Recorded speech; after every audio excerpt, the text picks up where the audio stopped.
There we go. So we are live now. Perfect. Thank you so much, Tara. All right, so we'll call this meeting of the Active Transportation and Sustainability Committee to order. I'd like to take a second to acknowledge that I think most of us are gathered on the territory of the Anishinaabe people, which include the Odawa, Ojibwe, and Potawatomi nations, who are collectively known as the Three Fires Confederacy. And I think it's particularly important that we acknowledge that as the Sustainability Committee, to recognize the stewardship and care for the land that Indigenous peoples have been participating in since time immemorial, and that we have an obligation to care for that land as well. So welcome everyone. It's been a while. We had some canceled meetings there in January. And I apologize for that. There was lots going on with the stay-at-home order and just the new year. So thanks for your patience. And I think we should maybe start with a bit of a roundtable since we have some guests and some staff people that haven't been here before. So let's start with that. So my name is Keenan Allen. I'm the Ward 2 Councillor and I'm the chair of the committee. And I'll just follow the order of people on my screen. So John, you're up next. Okay. Hi, I'm John Northcote. I'm a resident of Barrie. I'm a transportation engineer. I own a transportation consulting engineering company in Barrie and a committee member. Great, thanks, John. Anne-Marie? Good morning, Anne-Marie Kungel, Ward 3 City Councillor and member of the committee.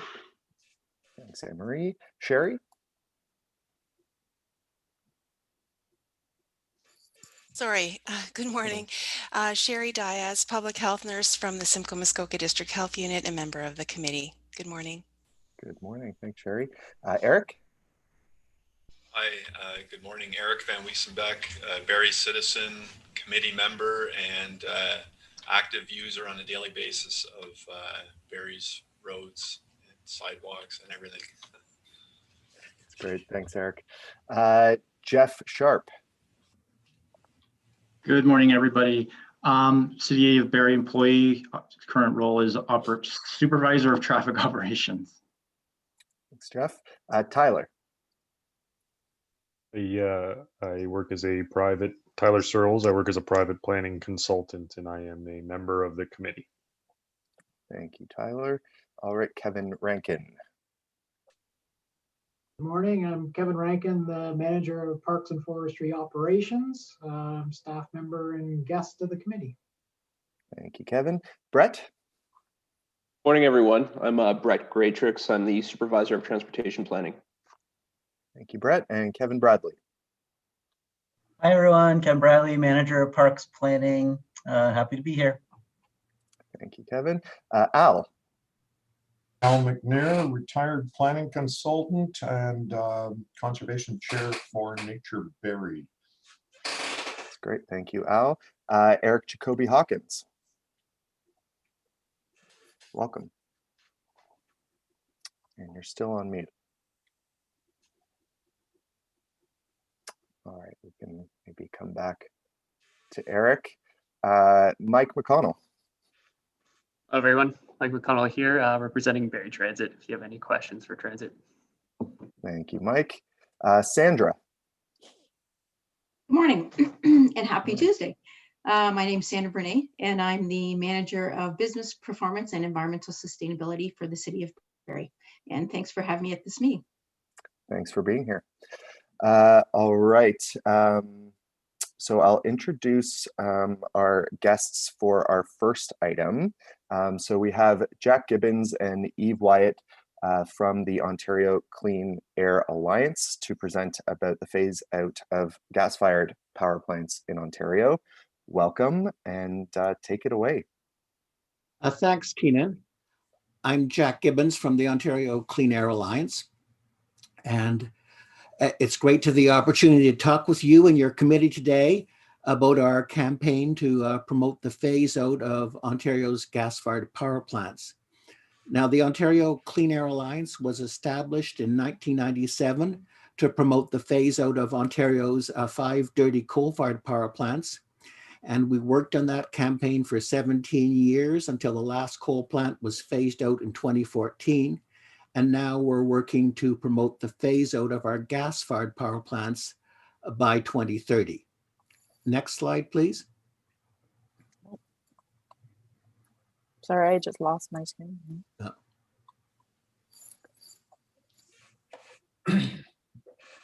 we go. Sorry.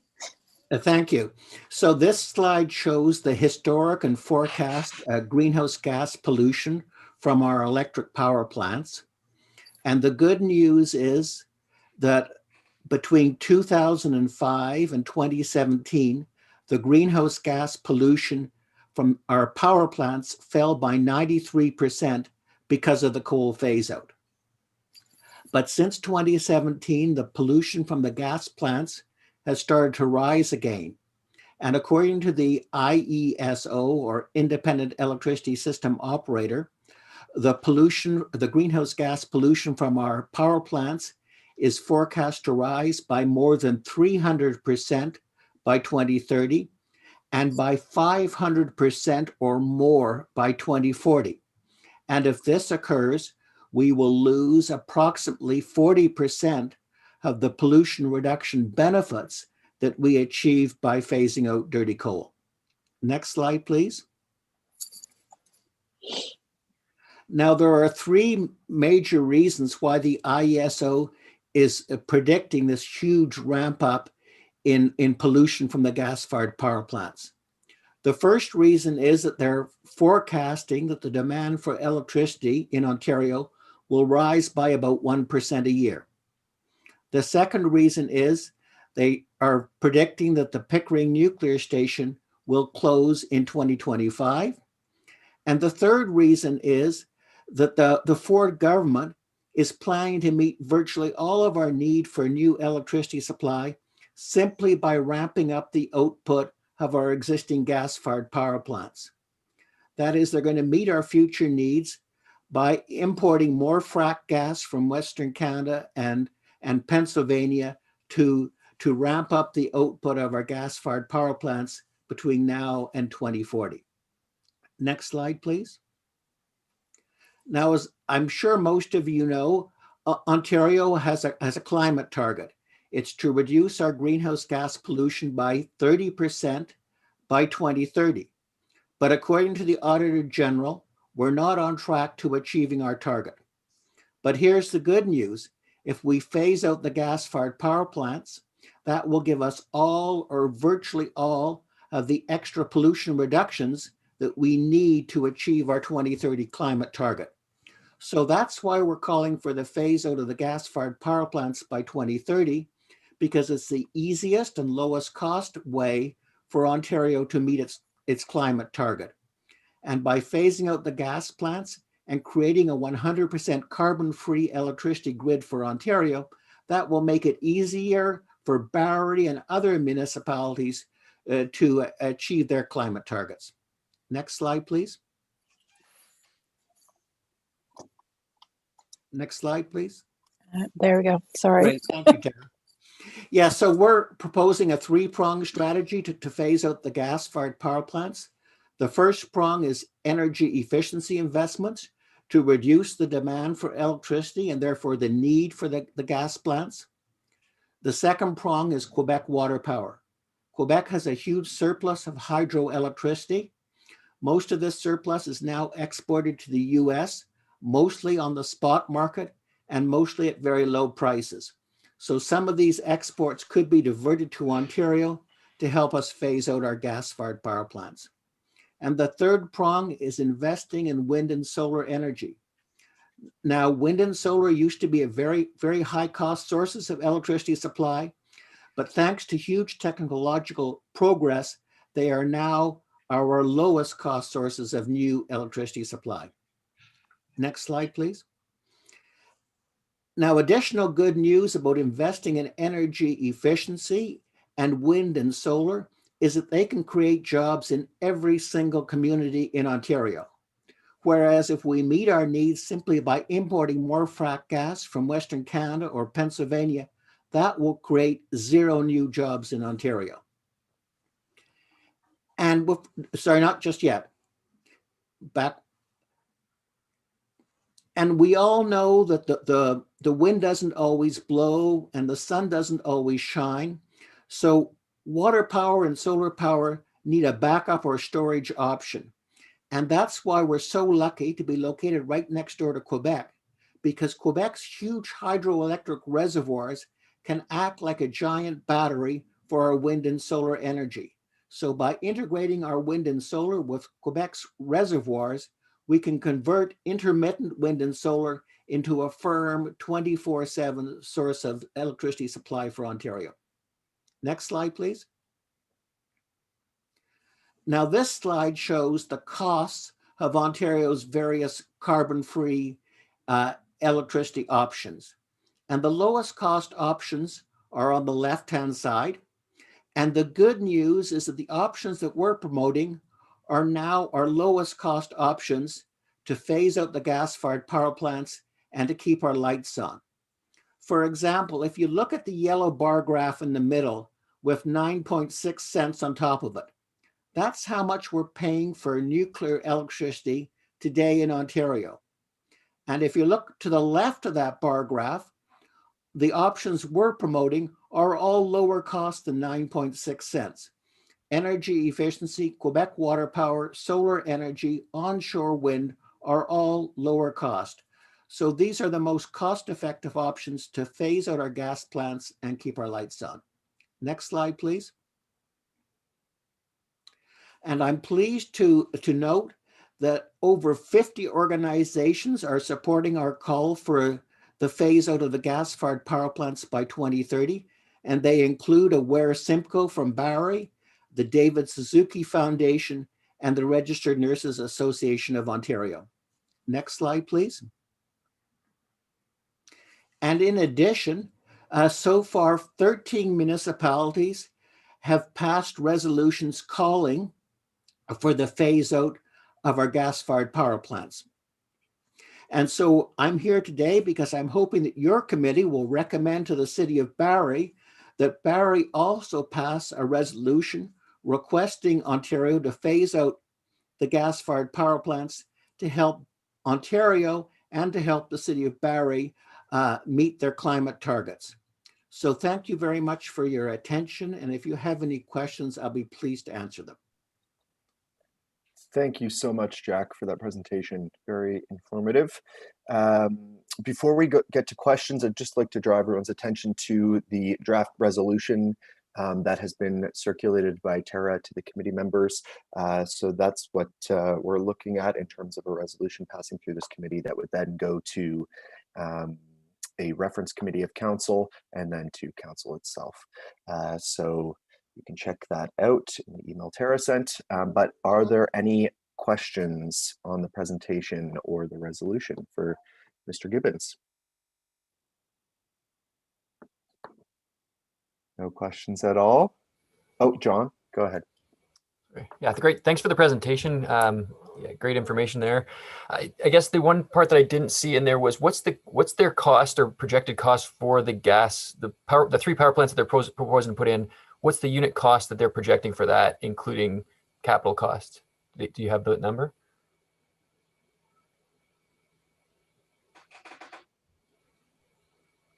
Did he just disappear?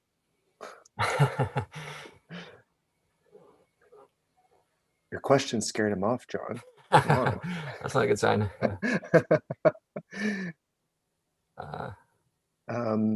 Yeah, it looks like he's not on the meeting anymore. So something must have went wrong there. Eve, are you there? Yes, I am. Good morning. Good morning. I don't know if you heard that question or if you're able to answer it or if you know what happened to Jack.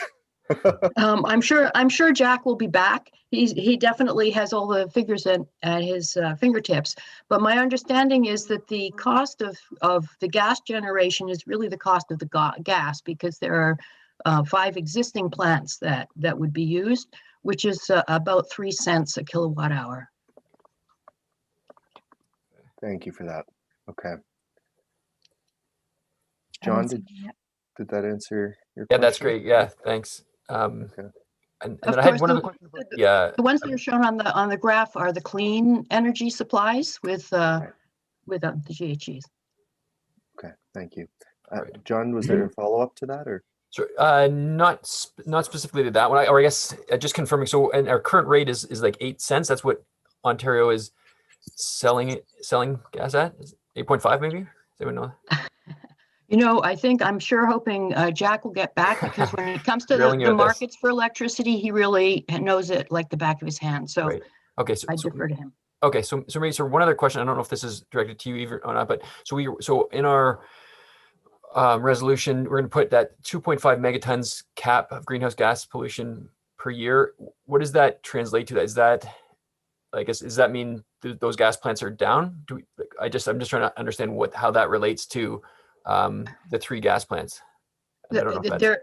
There are actually 5 gas plants now, and the reason for choosing that number is that in 2017, after the coal plants were retired, that was the lowest generation that came from gas, and we should be able to match what we did in 2017. So that was chosen as a cap.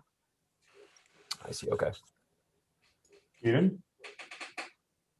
Yeah, I'll put you on my speakers list. We do have Eric ahead of you for a question. And John, are you sure that more?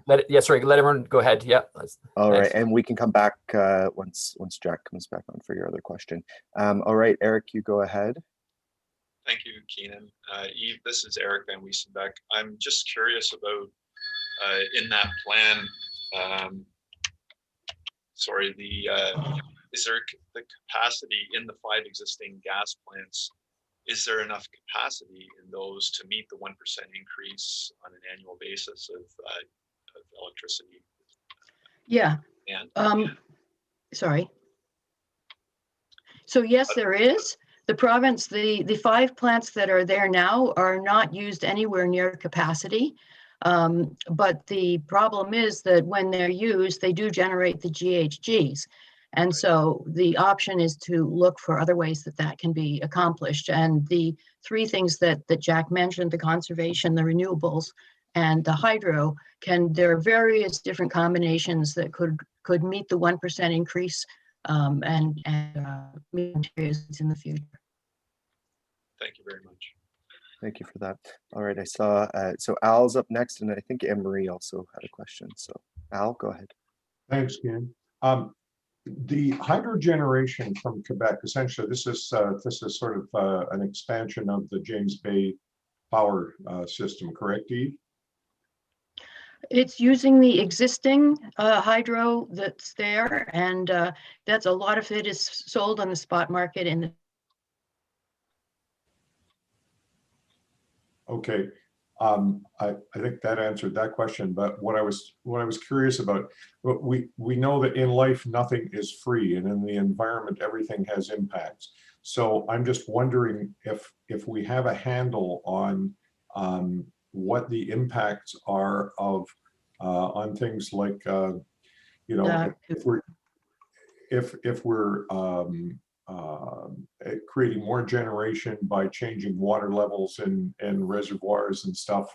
Are there implications on this for generation of methyl mercury that ultimately can wind up in the water supply?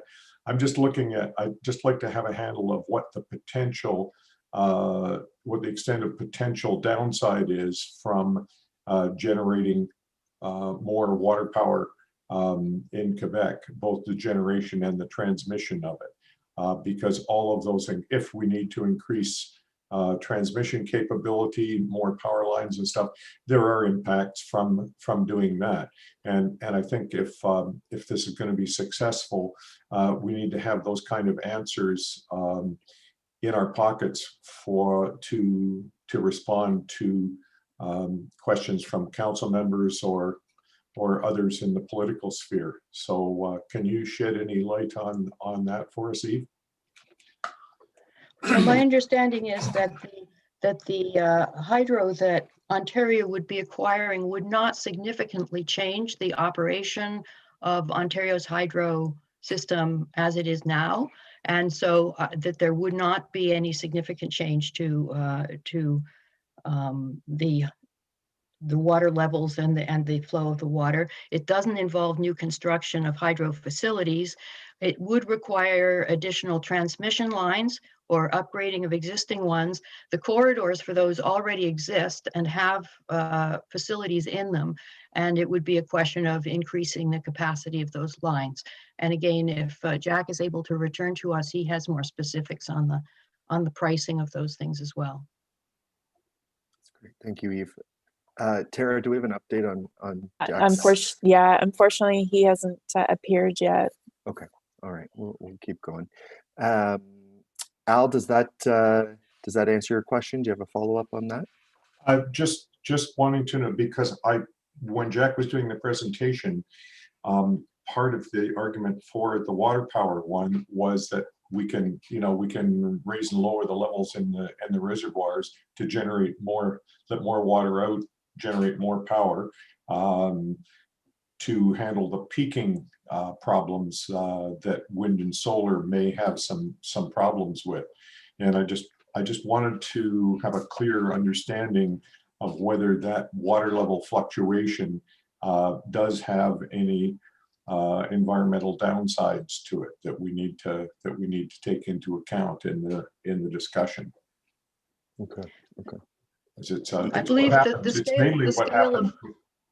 mainly what happens, as I understand it. It could be what happens with with decaying vegetation and stuff in the reservoirs. Did you have something to add on that? Yes, I think that would be happening on a daily basis. So at night we go to hydro, and during the day we'd be using more solar and wind. So it's not a large scale change in the levels of the water in the reservoirs, other than different than what's there now. Okay, thank you, Eve. All right, if that's it for your questions, Al, I'll move on to Anne-Marie. Thank you, Keenan. If you're able, Eve, my questions were more along the engagement to date with Quebec, if anything has occurred or is intended to occur. So seeing that's being a key point highlighted around an opportunity, and also been following closely along with the updates on how this is tracking across other municipalities through the Alliance, and seeing a lot of promotion around engaging MPPs around a petition for this and a call for action. I was wondering about, though, what's the action or next step, if there is one planned, to formally look at an opportunity around asking the provincial government if that is the target audience around that partnership with Quebec. Does it fall just within a province to province relationship? And is there anything around degree of confidence that this could be successful or an open door? So hoping, I see Jack is back. Mr. Gibbons, if you're able to, I'd love to know more a bit about the outlook on a partnership with Quebec. Well, yeah, thanks for your question, and I'm sorry I was cut off. I hope it wasn't my fault. But yes, Quebec, when Premier Wynne was when Kathleen Wynne was Premier of Ontario, she did sign 2 multi-year deals with Quebec for water power, and those were good deals. Unfortunately, they're quite small deals, so there is a potential to import much more water power from Quebec. And yes, Quebec definitely wants to sell power to Ontario. Premier Legault has repeatedly asked Premier Ford to sign deals, and his predecessor, Premier Couillard, repeatedly promoted increased exports to Ontario too. Hydro-Quebec would very much like to sign a deal with us, a long-term 20-year deal. They offered us a very good deal in 2017, a 20-year contract at a price of 5 cents a kilowatt hour, which is much, much lower than that we're paying for nuclear electricity now. So Quebec is a very willing seller. They would like to sell to us.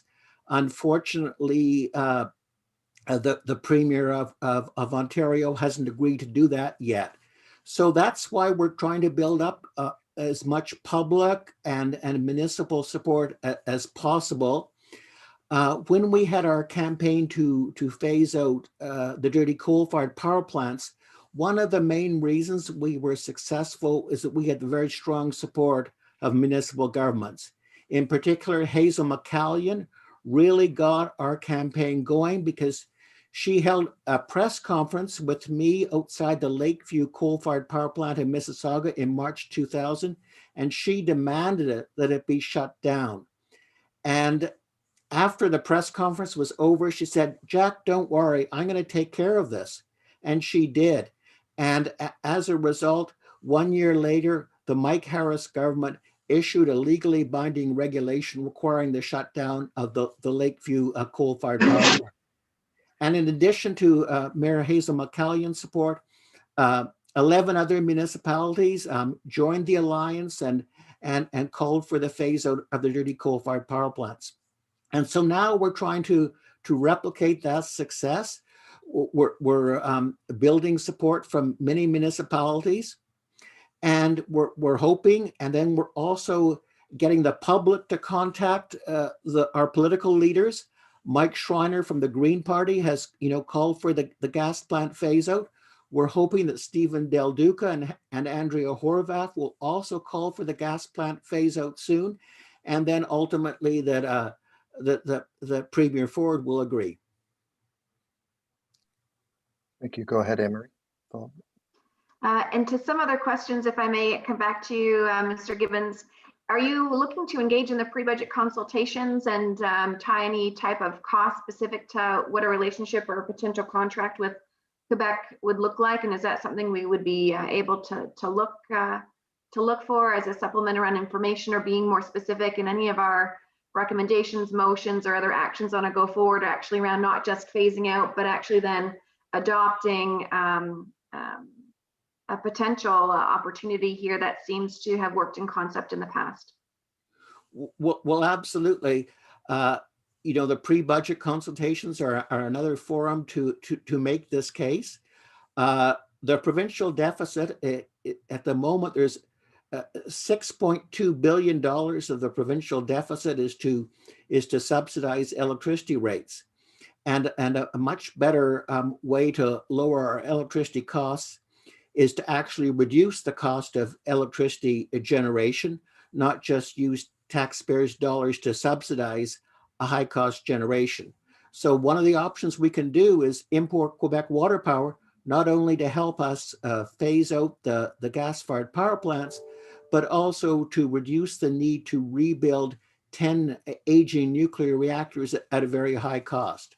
So this can be win-win for the environment and for the economy and for the consumer. Thank you. Anne-Marie, do you have any more questions?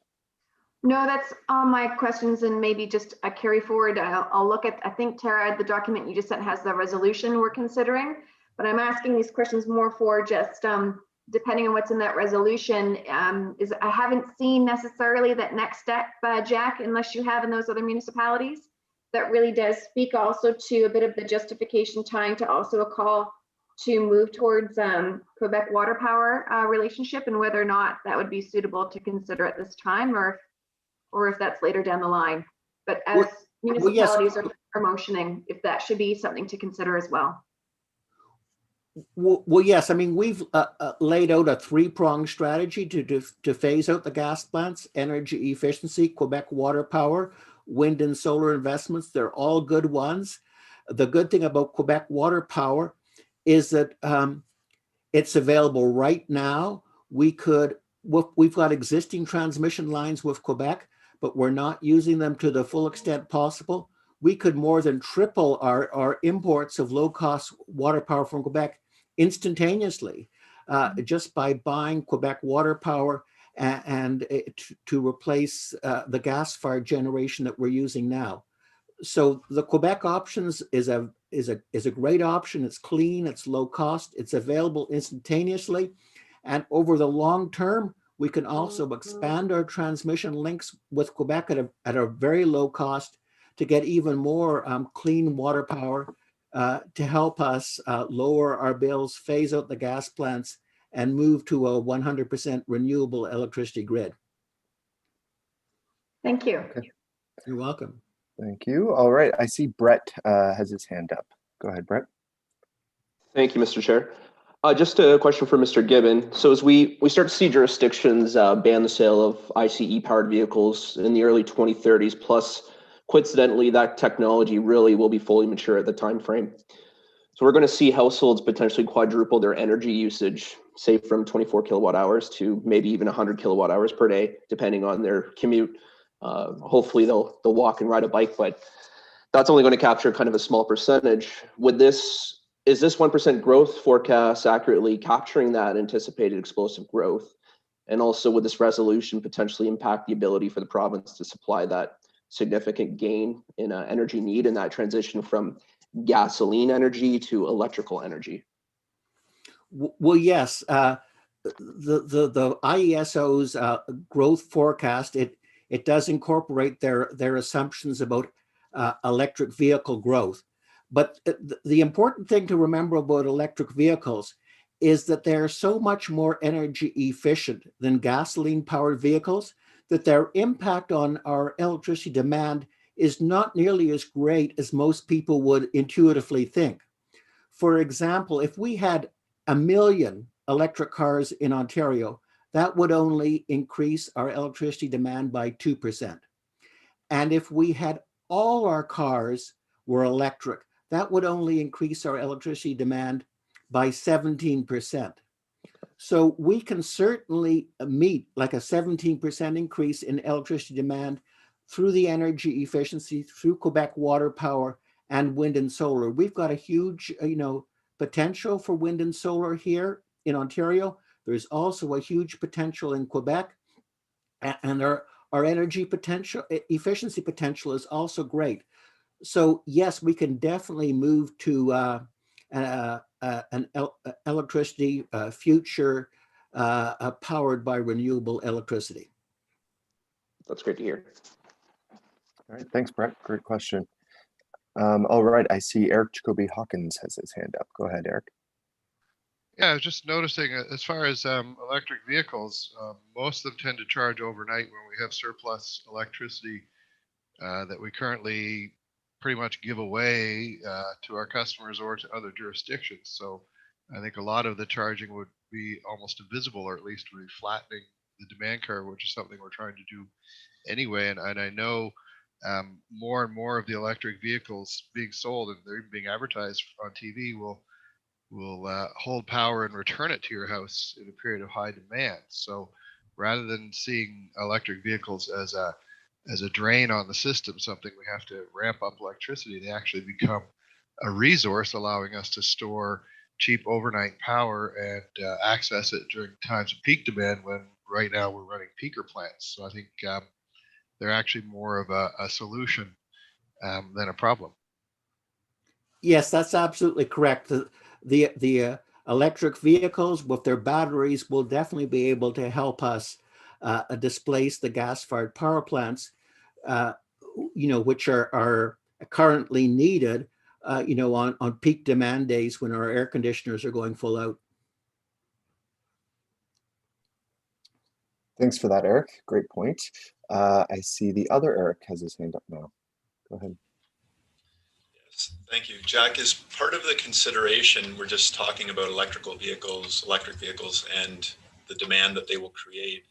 It's not just the capacity or the demand of energy, but the capacity of the infrastructure to deliver it, the transmission. Is that also part of the consideration? Has that been considered and that works into this plan? Well, yes, certainly with electric vehicles, we'll have to upgrade, the electricity distribution infrastructure, and we certainly may need to upgrade some transmission lines, but that certainly can be done. Thank you. All right, do we have any other questions or comments?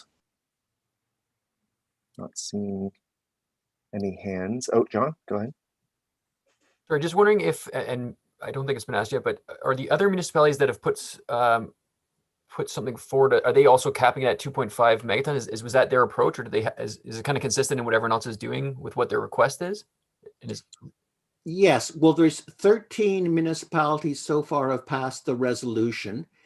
And if my memory is correct, 11 municipalities have said, asked for the interim cap of 2.5 megatons. So not absolutely all of them, but I think it was 11 that have also included the 2.5 megaton interim cap. Because that's the good news. We can reduce the greenhouse gas pollution, the need for the gas plants very dramatically in the short run, but it will take longer to be able to have enough alternatives to get a 100% phase out. You know, a 99% phase out is relatively easy. The last 1% is the most difficult. okay, great. And is there, sorry, just a follow-up question to that, is there anything else that in the ones that added other items to it, is there anything else you think we should be considering in addition to that, or was it just different wording on different methodologies and how to No, word I think, you know, the key points are the 2.5 megaton interim cap and the complete phase out by 2030. The two that that didn't include the 2.5 megatons, they didn't have some other different sort of solution. They just didn't address that point. I see. Okay, great. Thank you. Keenan? Yeah, go ahead, Al. Jack, could you expand on a little bit on the, I think your reference was to the extent of sort of the economic benefits of going this route to the to Ontario in terms of employment and if you like, green jobs. Well, yes, absolutely. I mean, the government's plan is to meet virtually all of our need for extra supply over the next, between now and 2040, simply by ramping up the gas-fired power plants. Their energy efficiency budget is very, very small. It's about $173 million a year, which is very small.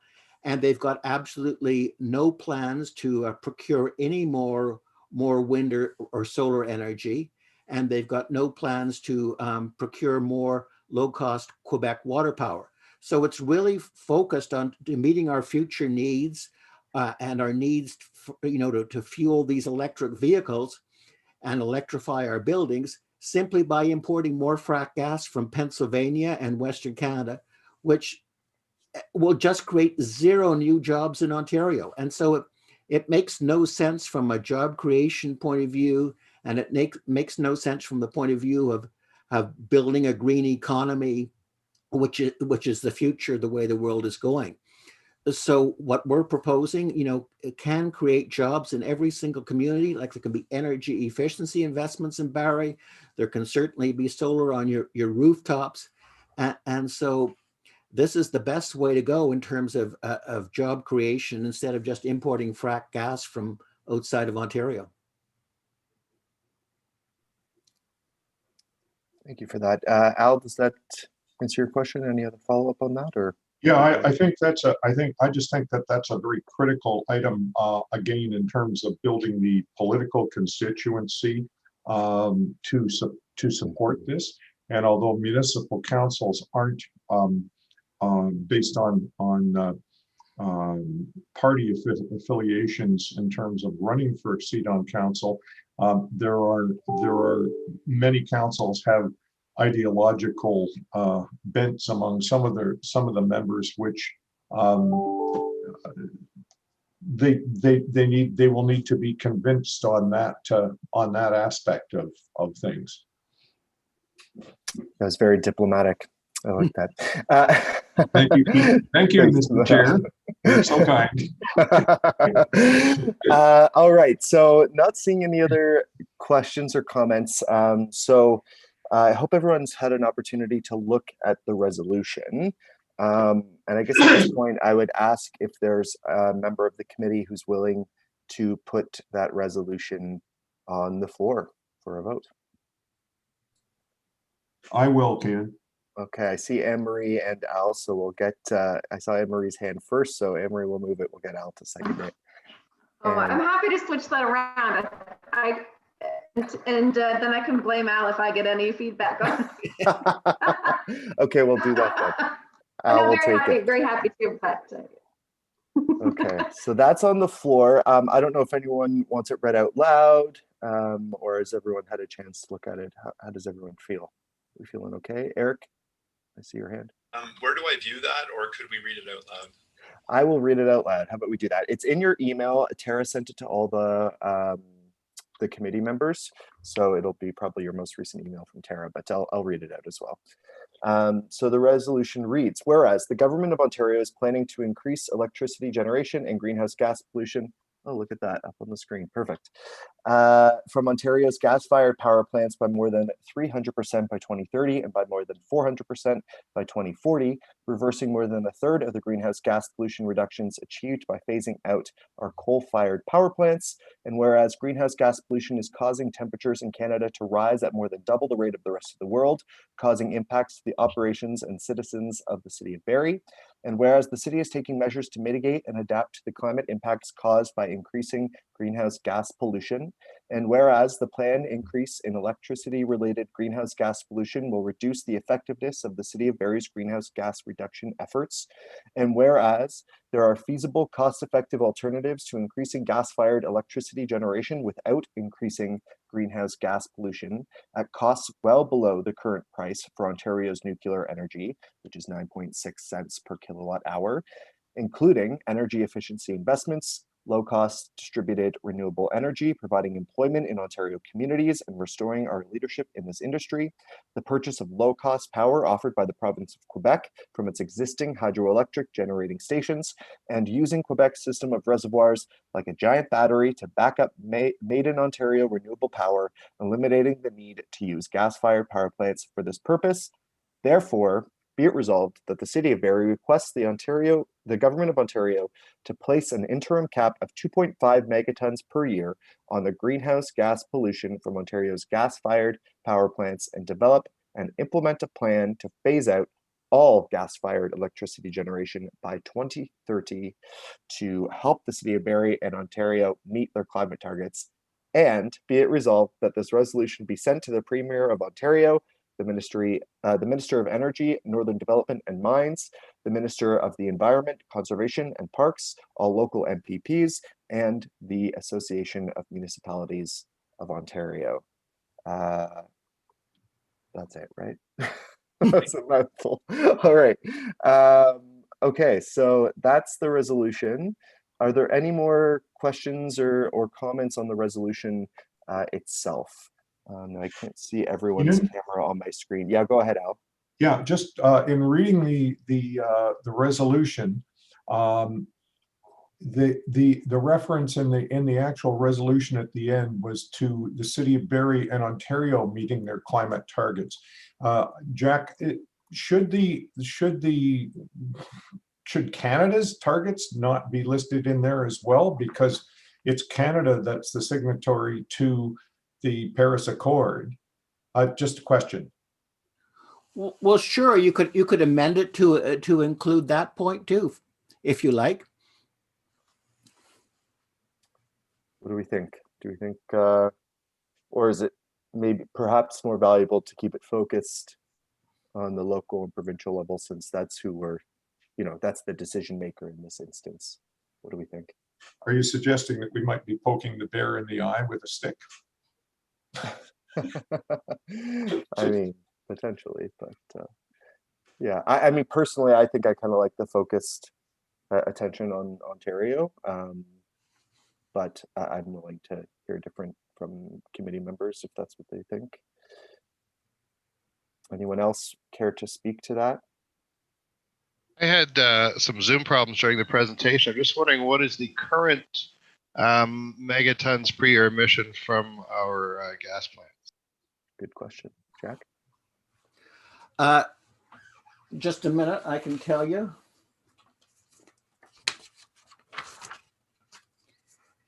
In 2020, last year, the greenhouse gas pollution from the power plants was approximately 4.2 megatons. Okay. So how quickly would that reduction, are we calling for the reduction down to 2.5 in this resolution, or is it? Yes, and that It's could not be quick. done very quickly by simply importing more Quebec power with our existing transmission lines.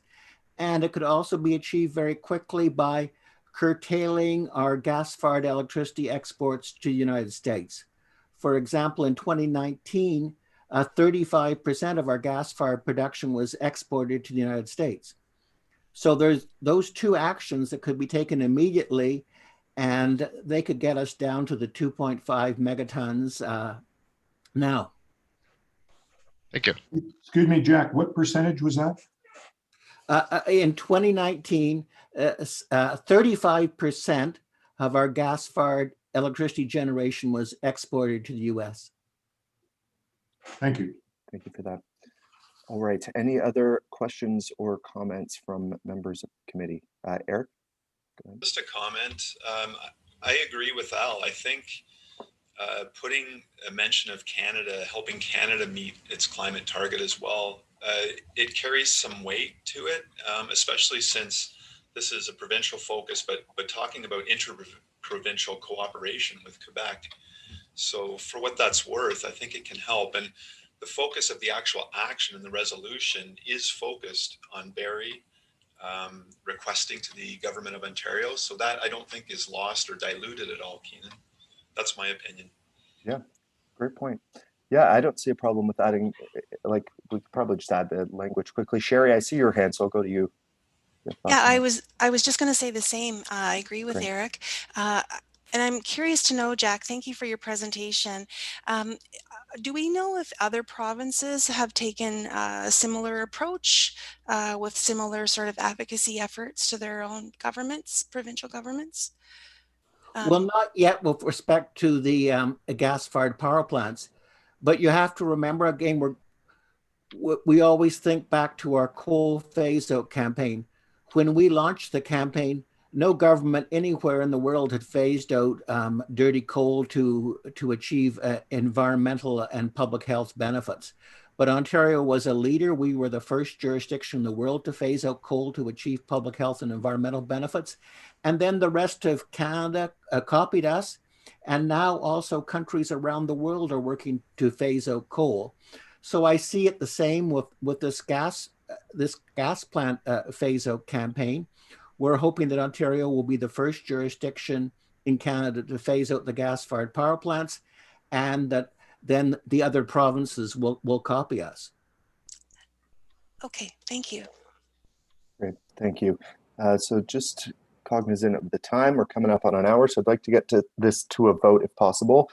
Any other questions or comments on the sorry, I wrote some additional wording here. So in the first, therefore be it resolved clause, at the end, we would change it to, so phase out all gas-fired electricity generation by 2030 to help the City of Barrie, the Government of Ontario, and the Government of Canada meet their climate targets. Anne-Marie, I see your hand. Maybe 3 quick comments. So Sure. I'm aligned to that. That's great. I think it also ties nicely to where you've already got Canada referenced. I can't see which section because it's cut off, but it's one of your thanks. Under the resolution, it's within your second paragraph. So I think it's great from a continuity there. From a strategy, just wondering if there's a quick addition edit. Perhaps Tara and Keenan, you can consider about adding in fostering a safe and healthy city as one of our strategic directions. I didn't catch it noted, but the 4th paragraph ties very cleanly to it. And perhaps it could just be an easy add-on that notes to council that it is directly aligned to fostering a safe and healthy city. Good point. It's always good to tie it back to strategic objectives. So yeah, maybe a whole other clause, and whereas because we've got, yeah, within those 5 key strategies under that direction, it talks about building a greener Barrie while mitigating and adapting to climate change. So whereas one of the City of Barrie's strategic priorities is fostering a safe and healthy city Yeah. by mitigating and adapting to climate change. Yeah, by building a greener Barrie, if you like, while mitigating and adapting to climate change. Okay. So, and whereas one of the City of Barrie's strategic priorities is fostering a safe and healthy city by building a greener Barrie. What was the last part? While mitigating and adapting to climate change. Okay, great. How does everyone feel about that added wording? Do we like that approach? I think it's good, Keenan, because I think it reminds council of, it takes council back to decisions that they've already made. And almost all staff reports will tie things back to those strategic priorities, which were set by this council. Yeah. Yeah. And on Monday night, we saw in our circulation file, right, the mid-report on our strategic direction. So we know staff have been actioned to come back then and set some key performance indicators. So it might be a concept too for this committee, maybe next meeting, or I'm not sure where we want to place that, but is there any input into things that we think are achievable by the city that we'd want to measure some of those aspects against that tie directly to our mandate here at Active Transportation Sustainability? My last quick comment, because I know you wanted, when I think about the stakeholder list at the bottom, and I think about communications, there's always that push and pull, right? Who's our outreach to, but who else is out there that might work a different angle from a provincial engagement? So I wasn't sure, Mr. Gibbons, or to the committee, if you'd know anyone actually within the province of Quebec that holds this portfolio or interest that is actually engaging our provincial government around opportunities to look at a contract. So, you know, is there anyone that would like to be informed that there's quite a lot of work happening? There's some municipal engagement, there's some active petitioning of our provincial government, but is there any stakeholder that exists that would be appropriate to share this with in Quebec to kind of say, hey, this is the conversation we're having? And is there any outreach that we know of that's actually happening out of Quebec with our provincial government? Well, that's a very good suggestion. And as far as I know, Ontario's not in any negotiations with Quebec now about this issue. But I think it would be great if you would also, you know, send your resolution to the president of Hydro-Quebec and to Premier Legault. I think that would be great. Thank you, Jack. So I'll look to the committee if that's something that is agreeable to.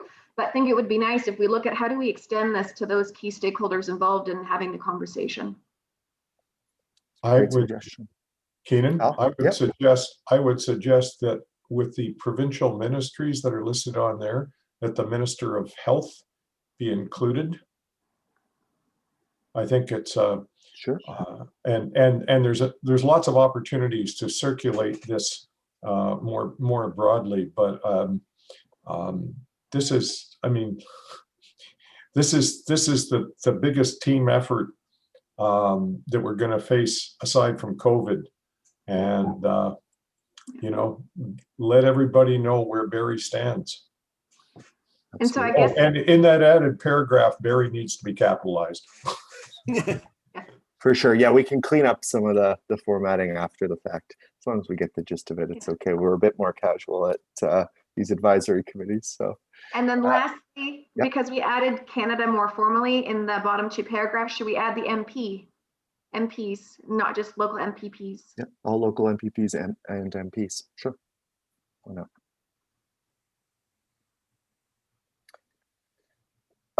Eric Jacoby Hawkins, I see your hand is up. Did you have something to add?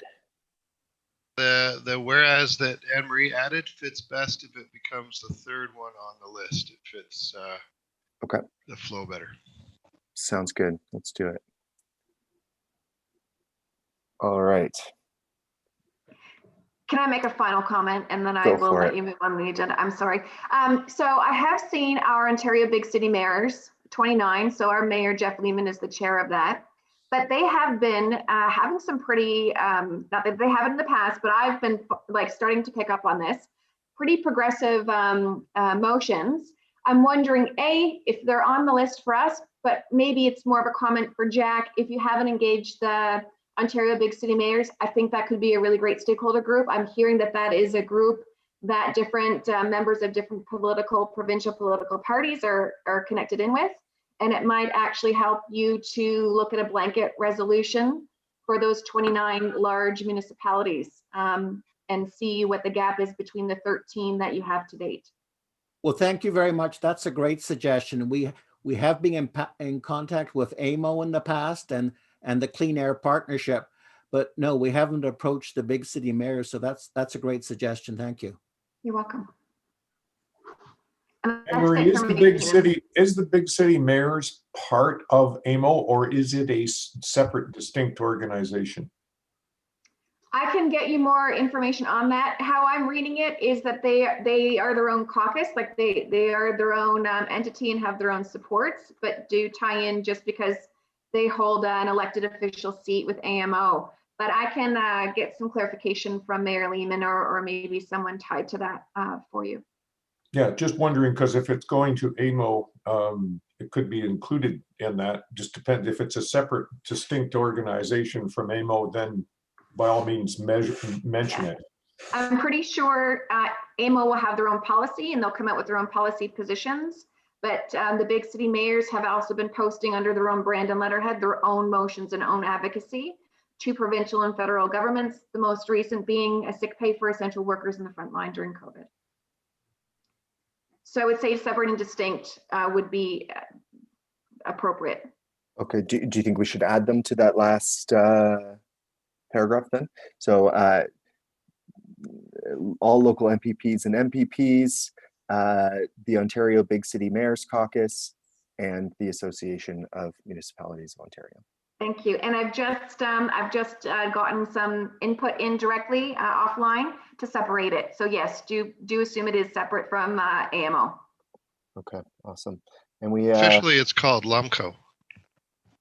Right, that's right. Large Urban Mayors Caucus of Ontario. Yeah. Oh no, apparently they've changed their name. I just looked it up. They've officially changed it to OBCM. So there we go. Yeah, follow them on Twitter. And we have our mayor there, so he'll be a good voice for us at that table. All right.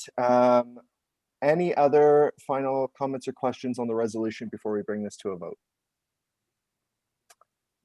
Seeing none, I'll just add, there's a stakeholder group that's working on the City of Barrie's community energy plan and greenhouse gas reduction plan right now. And the projections we're seeing for our city, we will not be able to meet our targets without the phase out of gas powered power plants. So this is something we absolutely need to advocate for. The City of Barrie passed a climate emergency motion that commits us to net zero by 2050. And I think this complements that well. So seeing any other questions or comments before we bring it to a vote? Okay, I'll call the question. So those in favor of the resolution as amended. Al says aye. Aye. And Eric, aye. Okay, all right. And those opposed? None. That carries unanimously. Okay, awesome. Thank you so much, Mr. Gibbons and Ms. Wyatt, for being here. We really appreciate your time and effort on this. Well, thank you so much for your support and your great improvements to the resolution and all your great suggestions, which we'll act on. That's great. So the next step in the process is this will go to the City Building Committee, which is made up of half of City Council, likely next month, because I think this month's meeting is tonight, so it's probably not going to get on the agenda for that meeting. And then from there, that passes to General Committee of Barrie City Council for ratification. Okay, thank you so much. Yes, Keenan, go ahead. Thanks to Jack Gibbons for his tireless work on behalf of Lake Simcoe as well. Thank you. Another one of his hats. Absolutely. That's a big fight too. It sure is. And that's probably something this committee wants to talk about in the near future, considering the review of the Lake Simcoe Protection Plan. So that's something to note for the future as well. Great. All right, thank you so much. Take Thanks. care. All right, so moving on. Sorry, I just got to pull up. Okay, the next thing is the Parks Master Plan, which was that a request from Councillor Rietma, Tara, to put that on? Okay, so he's not here. I'm not sure really what his intention was with that agenda item, to be honest. I don't know if either of the Kevins have an update for us on sort of their work in that respect, or I see Kevin Bradley popping up, so we'll let him take it away. Thank you, Mr. Chair. At the time that Councillor Rietma brought it forward, I think he was interested in a master plan for every park in the city on a piece-by-piece basis.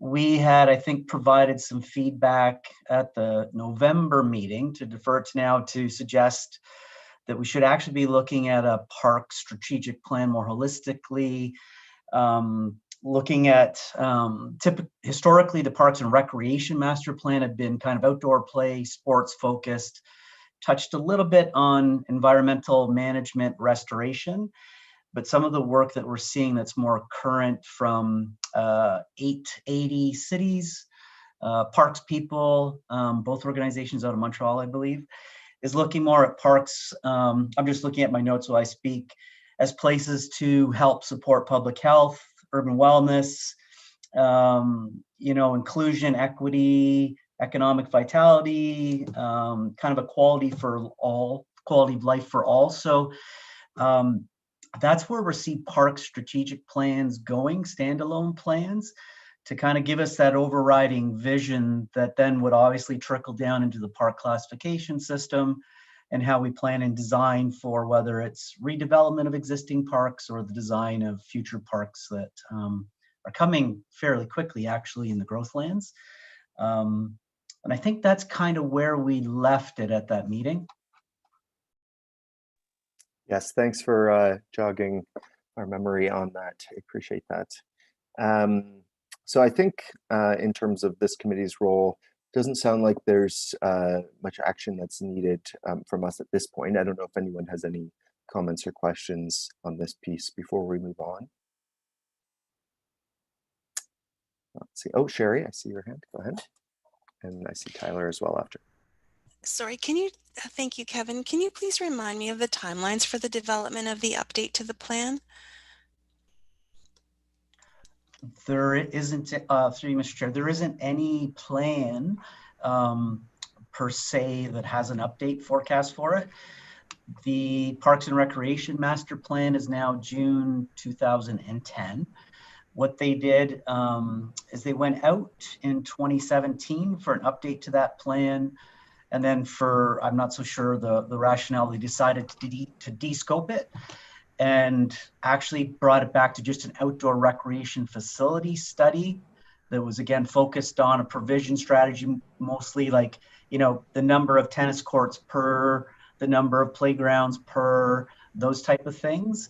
But it didn't touch on any of those larger roles that parks could play, a more strategic role.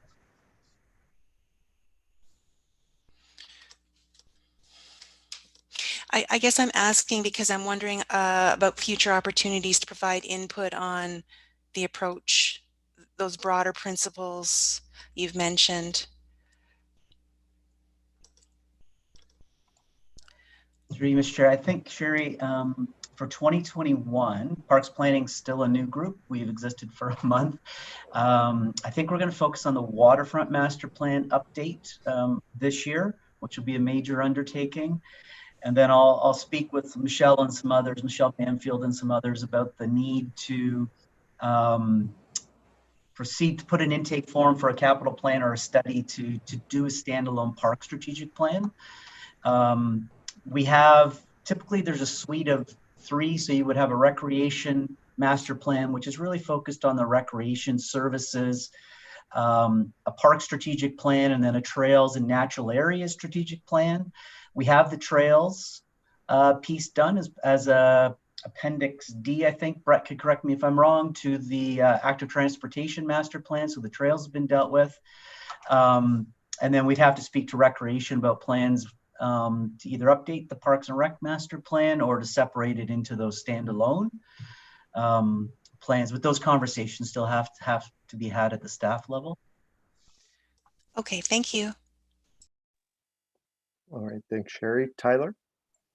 Yeah, I think you answered some of my questions, Kevin, but I guess at a higher level, has Parks been working with planning to ensure that their various plans and future plans are underpinned by the policies of the upcoming official plan?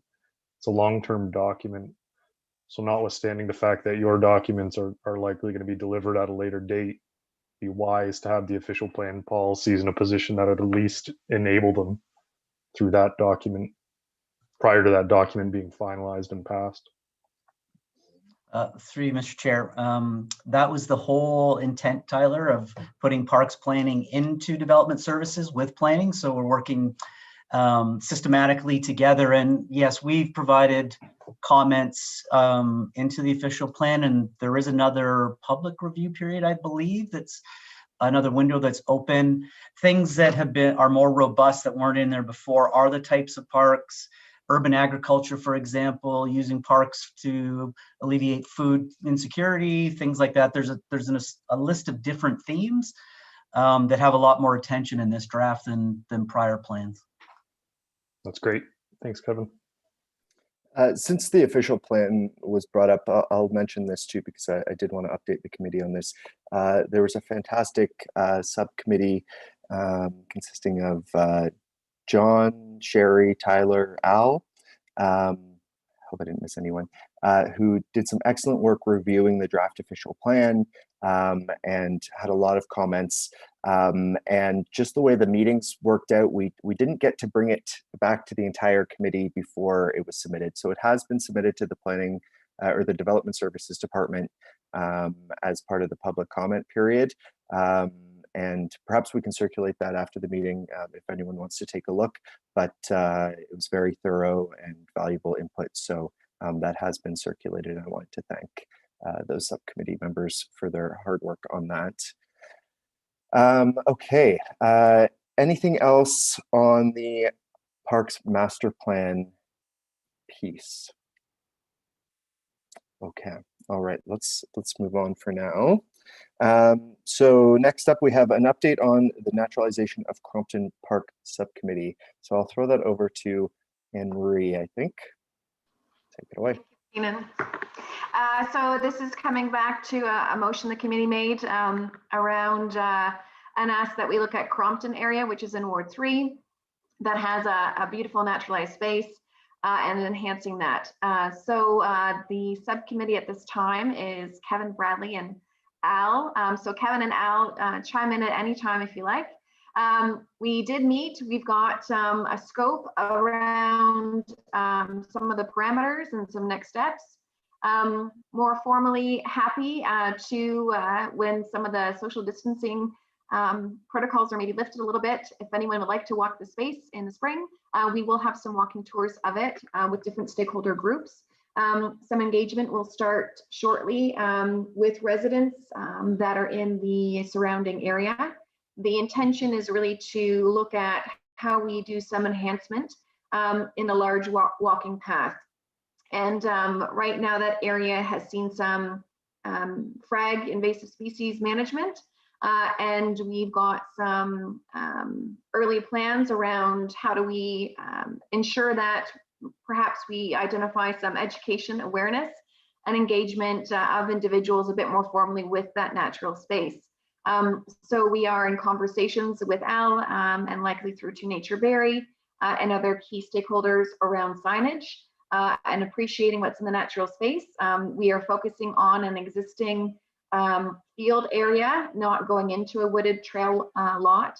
I can share some links to that space to give you a visual or bring back, as we get some feedback from residents, bring back a more interactive presentation on Crompton. So it is part of a piece of property that does tie into the Nottawasaga Conservation Authority. We're looking at things to engage the public on regarding how to establish a more formalized trailhead with maybe some appropriate waste receptacles, a bike rack, maybe a seating area. And we are doing some work with Live in Greenberry and some of the opportunities there around perhaps some tree planting. So I'm not sharing too much. I'm being a little vague because I want to make sure that we are hearing from residents first about what they love in the area and also what they'd like to see changed. And then we can bring that back to you in likely maybe a month or two at the latest. And then an engagement with a walking tour of the space so you can appreciate a bit of this gem. There's other opportunities too, maybe further down the line. We'll see what the feedback brings, but how this does encourage an option for accessible walking, some physical activity, and maybe some pieces that might tie back to the Healthy Berry project. So I'll look to Kevin and Al if you want to add anything more there. But we do have a multi-pronged communication approach that will go forward with residents. And we do have, I am aware of a neighborhood, I believe, Facebook group in the Crompton area. And so we will first start at a resident level and then make sure we're not moving ahead of anything that might be a sensitivity. Okay, great. Thank you for that, Anne-Marie. I see Kevin Rankin just popped up. Did you have something to add on that? Well, I was just popping up in case there were any specific questions. Okay, all right. Al, did you have anything to add based on what Anne-Marie has said? You're on mute. No, essentially the idea was to engage groups in somewhat the fashion that we did with the South Shore Allendale Station Parkland subcommittee, and so hopefully there'll be some similar kind of direction coming back. I think we have perhaps a little more engagement, certainly, and some great ideas from Kevin Bradley and Kevin Rankin in our preliminary meeting. And I just have to say that I think the city is very fortunate to have a lot of the staff people that we have in terms of their both their ideas and their commitment. It just makes maybe they just don't know, maybe they're happy to have some people who will support those things, backing them up. I see the Kevins are smiling about that one, but I think it's a good process, and with the advisory committee and working along with the Kevins on this thing, and I'm looking forward to some great results. Awesome. That's pretty exciting. Yeah. All right. Anything else on that piece before we move on? Any questions or comments on that? Kevin, go ahead. For you, Mr. Chair, I just will add that we are keeping all of the ideas that we have within we'll call it the outer boundaries and concepts of the Little Lake Park Master Plan for that Crompton Drive parcel. So we are trying to make sure that we're following the original intentions and what the residents and council wanted at that time for that particular site. That's great. Thank you for that. And it really is a beautiful area. I had the chance to walk there recently and accidentally ended up trespassing on the country club property, but yeah, it's beautiful in there. All right. Anne-Marie, anything else to add before we move on, or? No, I think we've left it as a standing item, perhaps just to bring something forward. So I'll let Keenan and Tara know if there's nothing substantial, but and when it does come back, we'd love to give you maybe a bit of a virtual tour of that space, and for anyone watching the meeting notes as a bit of an introduction to Crompton, and then some early concept ideas, and see what you think as well, or if you've got any comments there. There's a lot of idea generation, so we are going to really focus in on making some improvements in that green space for those that are users of it, and try and get that established in 2021. Awesome. Thank you so much. So with that, let's move on to the next item, which is about the active transportation webpage on the city's website. So I hope committee members saw Anne-Marie, that was distributed to everyone, right? Yes, so Anne-Marie distributed a document with some room for suggestions and comments on content on the webpage.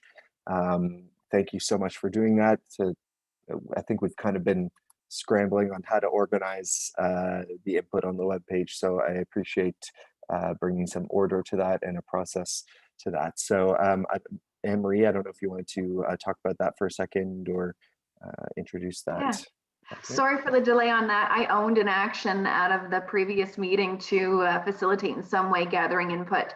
So so it really was, instead of getting us locked into my dilemmas with SurveyMonkey, it's in a Google Drive account. If you have any issues accessing that, or if you haven't seen it yet, it really is just to start capturing any links you would like to see added, and or any type of functionality. What do you like about the existing site? What do you want to see brought up front? Sometimes, and I can take this to the small group, we talk a bit about, number of touches to find key content, and so not more than 3 clicks. But those are other aspects that we need to look at when we look at how do we get into the active transportation website that rests on the City of Barrie, and then where do we migrate to and from. So I believe the intention was maybe looking at functionality with city staff, but first really collating any additions you want. I think there was also some feedback about other websites that had more of icons or images that took you through to quick links. So right now, from what I'm seeing, it is kind of content heavy and a lot of links are in a right side column. And so how do we make that more inviting? I did comment a bit about, how do we also do that outreach around if you're going to the website and you're seeking information, what might other people be looking for, and whether or not it's reasonable. But we do have a pretty amazing GIS capacity and staff department, and whether or not when we talk a bit about planning a route and taking that action step around being active, where do we find maps, maybe by wards around a 2 kilometer or 5 kilometer route, by cycling or by walking? Where are our bike paths? We've got lots of infrastructure, I think 12 more kilometers of bike lanes that were added in this past year. We've also seen an addition of bike racks. I'm seeing some links to that, but maybe when we talk about kind of a parking strategy, we do try and accommodate identifying where those parking lots are and how to make it easy. So let's identify how you can walk into certain destinations or take different modes of maybe transit and other transportation modes. So those are some ideas. I think the layout is really just to help capture information. I'm not sure if we want to set a timeline to get some of that content in, and then that small group can then, I believe, look at that, theme it up, and engage city staff who tie to changes to the website and maybe come up with what's possible and bring back maybe something that is a bit of a mock-up or some of the major changes we'd like to see. Yeah, absolutely. On that, do we want to set like a week or two for all committee members to submit that form back to Anne-Marie so that we can gather that feedback and work with it? Does that sound good to everyone? What do you think? How's next Friday? Next Friday? Would that work? And at least it's open, so I thought it would be better if it was a bit more available to be seen, so you can build on other comments and not spend your time adding resources that might already be captured. There's 2 pages in total, so page 2, if you haven't seen it, is just an open kind of questions to get you thinking a bit about, what's missing, how do you want the page to function, what's the key content about why you even go to the site. So how do we push people there? Like, what's the invitation? And then how do we actually make sure that they're linked in different areas? So, I even think a bit about Sherry, the back to school. And so, what are the tips about, kids walking and biking to school and buses on the road? And so also how we intersect with different modes of transportation. And we know our kiss and ride areas around school zones are also a bit problematic sometimes when we see high rates or usage of individual automobiles. And so maybe some good prompts that we want to see pushed there as well. So that document that's been circulated, the Google Doc, you can click the request edit access button at the top to be able to edit that document so that we can all see each other's comments and build off of one another. So let's set that deadline for Friday, February 12th. That's the deadline to get our ideas and comments on the ATS web page to that document and to Anne-Marie. Just not working. I think there was a small group of us. So let me know. I've got it in an email, I think, but let me know if I didn't acknowledge an email that you sent to me last time that we met. Otherwise, I'm working with that group. I think it's Eric and a couple of others. Sorry. Yeah, Eric. Okay. Keenan, question?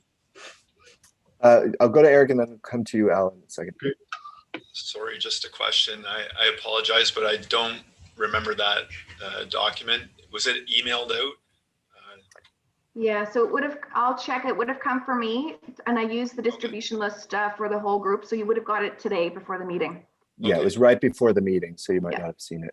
I'll find it. Thank you. Yeah. Welcome. I'll go in and check, Eric, and send it to you directly. Yeah, I think I saw your email on there, Eric. So, all right, Al, did you have a question or comment? Question scooped by Eric Van Wesenbeck. same. I was trying to figure out where did this one come through? So thank you. Yeah, I should have mentioned that. It was yeah, we might not have seen it because it was right before the meeting started. Yeah.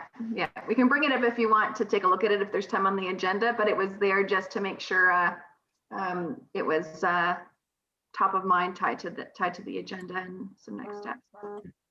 Keenan. Let me know if I set up that document wrong. I can change permissions. It might be a good idea to proactively change the permissions so that anyone with the link can edit. I thought I did, so it sounds like I didn't. So I'll go back and make sure you don't have a next step.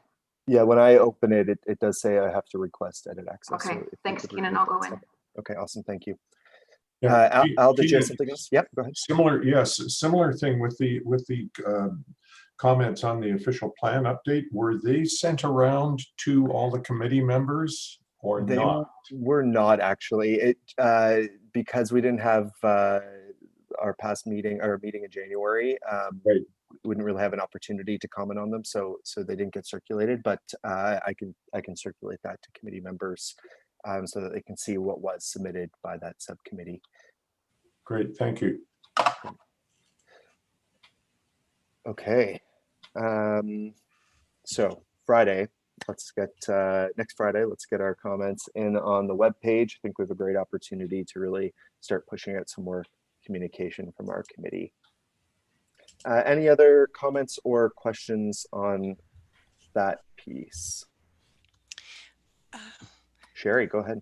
Keenan, thank you, Anne-Marie, for doing that. I really appreciate that you've taken the lead with this. I think I might have put my name forward to help, but as you all know, I'm actually just a few days off from doing COVID vaccination clinics, and I unfortunately will not be available for a lot of the meetings going forward. I just happen to have a couple of days off today that allowed me to participate in this meeting, but I will give my feedback as soon as I can today or tomorrow as I'm resuming those clinics at the end of the week. So I'm sorry about that. That's good. Please don't apologize for that. Thank you so much for doing that work. We really appreciate it and totally understand. Okay, that's just my reason for absence if you're all wondering in the next little while. Thank you. Yeah, no worries at all. Okay. Thank you. Jerry, it's called a higher calling. Yeah. John, I saw your hand, John. Go ahead. Sorry. Yeah, thanks. I don't know if I was already on that list or not, but I can jump in. I don't have any great skills for this, but I'm happy to help out doing any grunt work and whatever you need me to do. I can fill in for Sherry. That's great. Thank you. All right. So not seeing any other hands. All right, let's move on to our next agenda item, which is Pedestrian Friendly City, a potential pilot program. And this was put on the agenda by Anne-Marie, so I'll let her take the floor. Go for it. Thank you.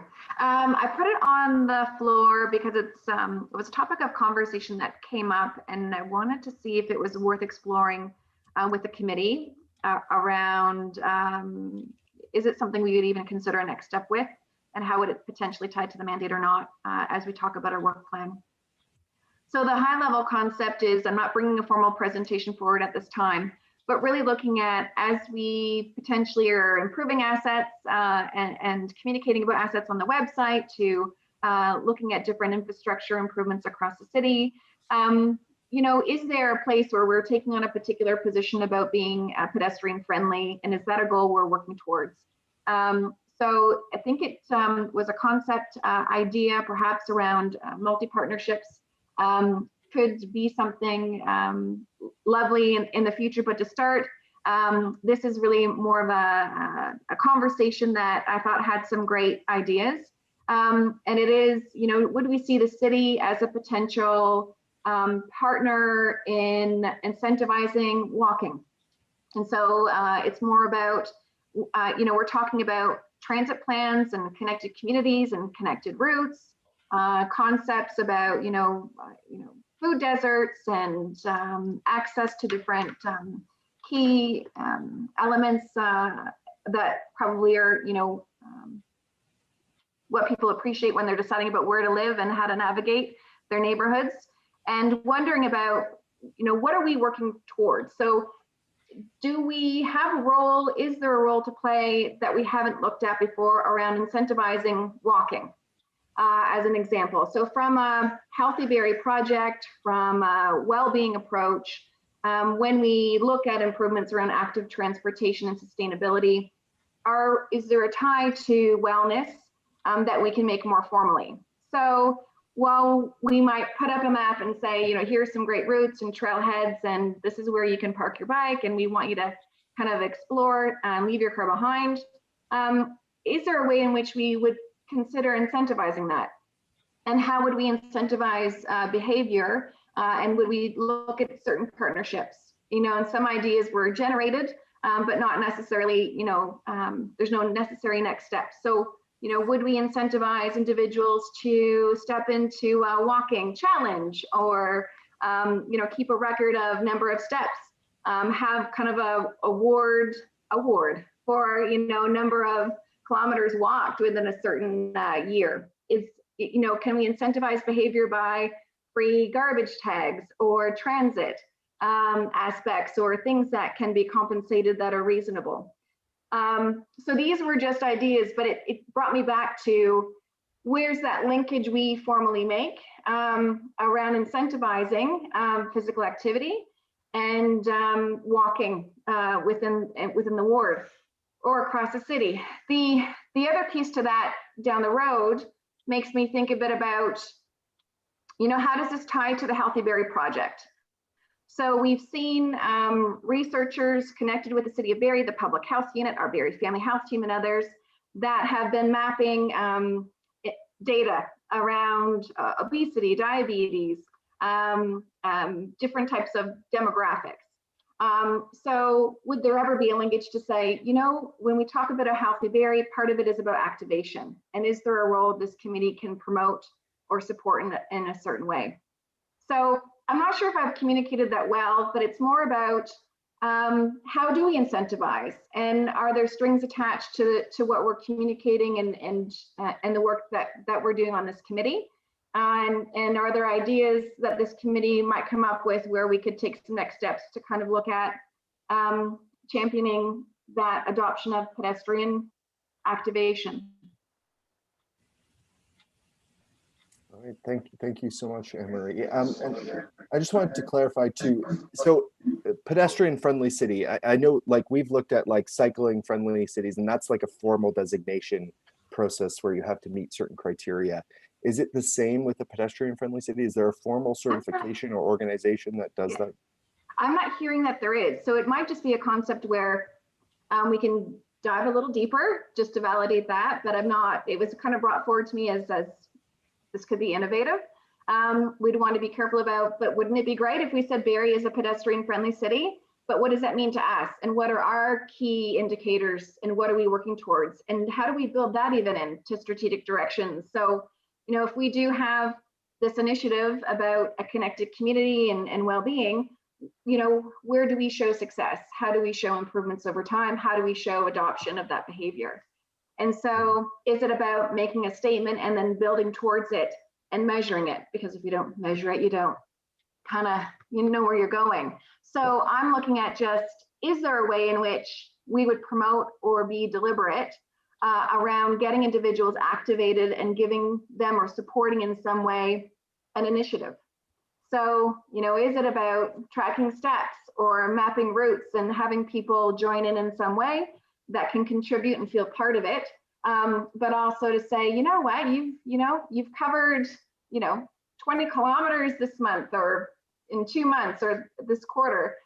Here's a free garbage tag, or the first 10 people to log their steps. And does that help in any way connect with data or the intention of the Healthy Berry project? Because right now I see it as we're collecting data, but it's static.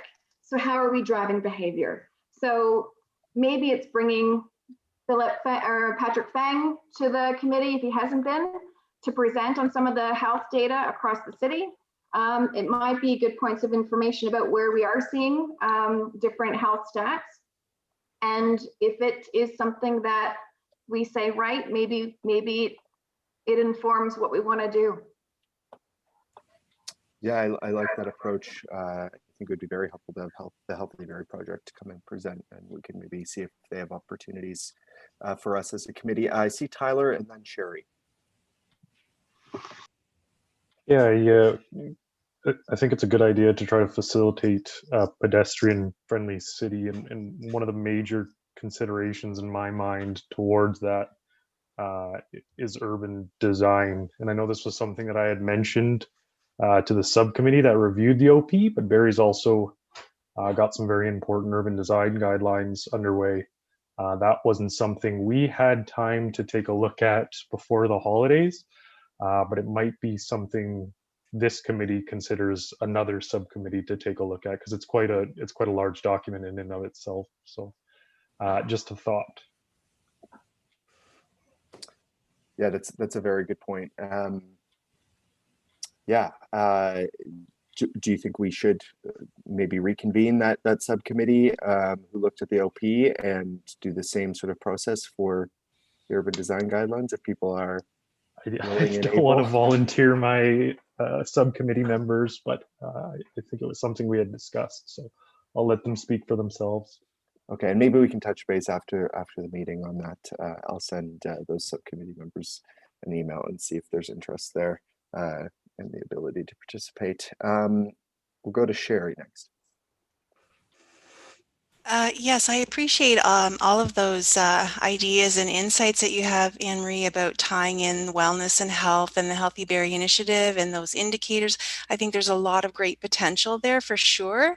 And I was just reflecting a little bit on like our mandate as a committee. And I was reflecting also, like, the former working group, the Active Transportation Working Group, had a little bit of like more flexibility, I guess, in terms of sort of initiatives and programs and their involvement in that. Whereas I feel like I'm not entirely certain if those types of things fall within our current description of our mandate. So I guess there's room to talk about that a little bit, and what does that look like within the scope of that mandate. And then I also wanted to just raise awareness that there is a Walk Friendly Ontario program, which is much like Bike Friendly Ontario, where you apply as a municipality for a designation. The bronze, silver, gold, platinum, sort of that all same approach. And that's through Canada Walks, and it's a part of Green Communities Canada, which is also the umbrella organization that provides all of our resources and direction for the Active School Travel Initiative. So same organization, different program. So that's just, I just wanted to bring that to your attention. That's something we could potentially look into. But all great, really great ideas, Anne-Marie. I love the way you're thinking and sort of tying all of this together, and I would love to explore that further. I wish I could just dedicate my time over the next little while to discuss that further with you, but I will certainly provide input when I can via email, and I'll try and keep up with the group with respect to that. But I like the direction that you're proposing. That's great. Yeah, that's good to know about the walk-friendly communities. We'll have to look into that for sure. And I mean, so much of that is going to be about built form, and unfortunately, Barrie's built form isn't the most walk-friendly environment, but I'm sure there's still ways we can promote walking. Okay, I see Eric Van Wiesenbach, and then Eric Jacoby Hawkins after that, and then John is third. And I'm on there too, Keenan. Oh, sure. Yeah. Thank you, Keenan. Anne Marie, I echo Sherry's comments. I really am encouraged by that recommendation, and it's grassroots, which I think is good. Hopefully we can do something to put that into effect and encourage people. Two thoughts come to mind with that. One is encouraging people. You mentioned measuring, to be able to measure results for individuals if we're going to have a program, and as a program to measure the success of it and the engagement. There's existing platforms that people are widely using already, Map My Ride and Strava, for example, where we could tie in ideas to have individuals track their walking and commuting. You can actually tag in your activities when you're commuting, actually, not just walking for recreation.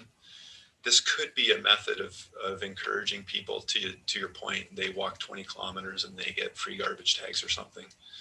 I was going to say a tax reduction, but I don't know if we go that far.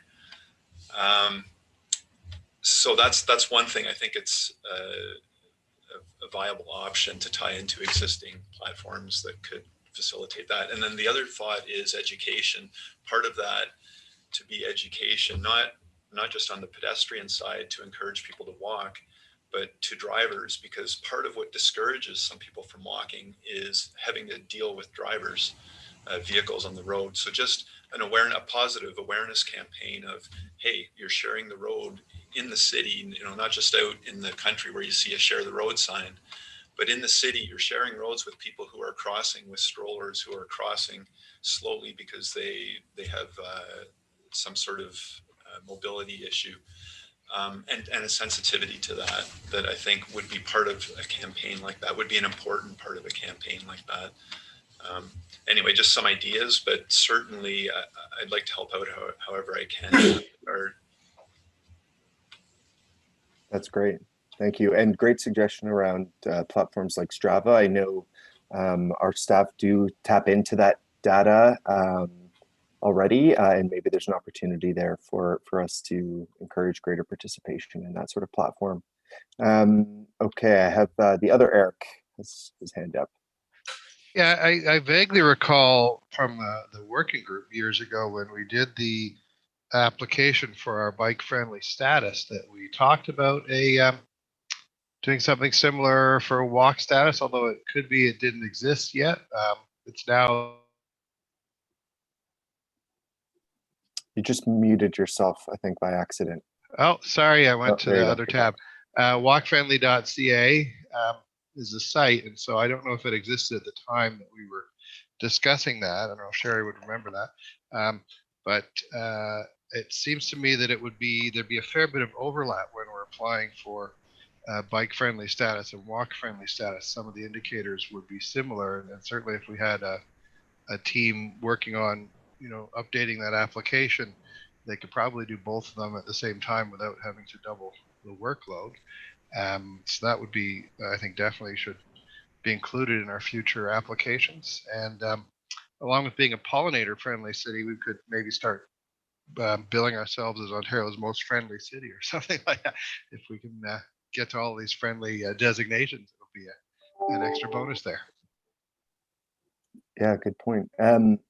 I know we had talked about as a committee, reapplying for the bicycle-friendly community status, and we had talked about sort of trying to find the information from the previous application.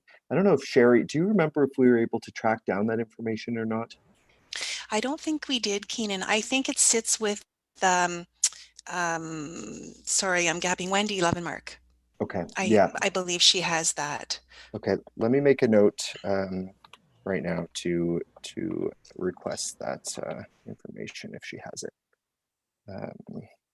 Okay.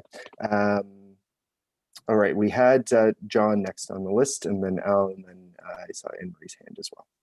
Great, thanks. And I kind of lost some of my great points were already taken by Keenan and Eric about the Strava. Yeah, I think it's the perfect, in my opinion, I think it's a perfect platform for it because it gives us, you can track it, and then also they have open data, so we can take that data and make use of it. We've already kind of talked about that before. And then on top of that, there's the opportunity, hopefully, to link it in with the business community, where you can say, if you're walking to certain places, then you can, they can track to see how many people are walking and what distances are walking from, to see how their clients are coming in, which I think is great. So yeah, I think those are great. I guess I don't think this was specifically, a final option, but hopefully not garbage tags, but maybe like transit passes or recreation passes rather than encouraging garbage use. But yeah, I think we are on the same idea though. Yeah. That's a fair point. All right, I have Al next. Yeah, talk about stealing my thunder. Thanks, John. No, I was kind of wondering about that's a sort of disincentive for reducing your waste generation stuff if your prizes are always garbage tags. I wanted to raise a separate issue about the pedestrian friendly city thing, because I think one of the most critical items is it's great to promote things and educate people and stuff. And then when you get out there and try and do it, we have to deal with weather, okay? And so in the wintertime, we have sidewalk and trail maintenance, and I get, severely agitated because the city now seems to use plows to clear the sidewalks. And what they do is mostly push the stuff up in heaps across my driveway, so that I get bounced every time I, have to go in and out of the driveway in the car. We need to really look at this whole maintenance thing very seriously. If you're walking down a sidewalk and it's the summertime, but we've had a torrential rainstorm and things like that, we have areas where we have ponding on the sidewalks, okay? And I know that there's supposed to be just enough crossfall so that the water can drain off the pavement, but it doesn't, because again, with the sidewalk plowing stuff, they tend to, where sidewalks keep getting deeper into the turf on either side on the boulevard and stuff. And so the water gets trapped there. It can't run off. In the wintertime, we get a snow melt and then that freezes, or we just have a lot of sloppy slush. So we need and I'm afraid this may be something that costs money, but we need better maintenance of the infrastructure we have so that people can use it, as opposed to saying, God, that's just going to be rough. I'm going to be twisting my ankle on the thing, or and then I won't be able to walk at all. If there's cross slope problems, either for drainage or the fact that somebody's got a funky ankle, like I happen to have injured back when I was playing pickup football as a teenager. Well, yeah, I survived for a lot of years, but the walking on a side slope is a lot trickier than it was for me 5 years ago, or even a couple of years ago. So there are a lot of things that we need to look at and find out ways to have a program to improve the quality of what we have for people to walk on. I mean, we've redone Dunlop Street downtown, and thank God, because so many of those paving stones were not just difficult, but an actual hazard and worse and worse as they deteriorated over time. So there's a whole bunch of issues that I think we need to engage our city staff a lot on this as well. How do we do a better job of this stuff? I know their motivation is to do the best job they can with the resources they have, but some of these things have been, ponding on sidewalks or heaving of sidewalks and stuff. We go in, we mark them, we try and shave the concrete down so that at least it's not as bad a thing, but it's tough on pedestrians. It's even tougher for people with pushing strollers or using a little motorized scooter or something like that they're allowed to have on a sidewalk. So I think that maintenance thing, and with new construction, we need to be looking at this, or reconstruction, we need to be looking really hard at this aspect, because otherwise we can promote the living daylights out of something, and if people go out and say, well, that was a real crapper, wasn't it? Because all I got was wet feet or cold feet or cold wet feet. And you know, why would I want to do that again? Instead of being able to say, yeah, like that was great. If we're going to maintain some trails like the waterfront trail, perhaps, well, in the wintertime, how do we do that so that people can safely and enjoyably be pedestrians? And the education, lastly, the education component, couldn't agree more. You know, people, we're dumb about so many of the things we do. We're dumb about how we go about walking. We're dumb about how we go about cycling. We're dumb about how we go about driving. So we really need to do something very much more positive on that score. Okay, thanks for that. soapbox surrendered. Thank you. Great points. Anne Marie was next. Go ahead, Anne Marie. I'm not sure if anyone else has comments, but I'm almost looking at summing up some notes I've taken around some next steps and see if that fits. But I wanted to make a quick comment to Al and to others that I kept thinking a bit about Strava. And as we are looking at opportunities for our website changes in that feedback piece, I'm also wondering about, like, do we put a link to Strava there? Do we actually have or look to staff to see if there's functionality where people can say, hey, I just did this great route. This is the route I took. It took me this long. This is how I got there. And on the note about the bag tags, that was a bad, it's COVID. Everyone wants bag tags while they're at home making more garbage. But on that too, I mean, Margaret Atwood's out there saying the best thing you can do while you're in lockdown and still being active is pick up garbage while you're out. And so maybe there's a two-pronged approach, right? That says, hey, while you're out there, this is actually what you can be doing for your neighborhood. And we can tie it into the spring cleanup initiatives as an introduction to walking and some reminders. So I know Eric's got a question, but I was thinking about how do we also allow our website perhaps to be the area, if we're pushing people to where there's an open comment box to a SurveyMonkey or something that just says, what did you notice on your route? So I know I've worked with staff on 2 ponding sidewalk issues and it's been rectified. And that really came from individuals who were super users on a particular route that could actually engage with staff directly on the issue and what was happening there. So maybe it does become that intersection with residents to say, you know what would make this route better?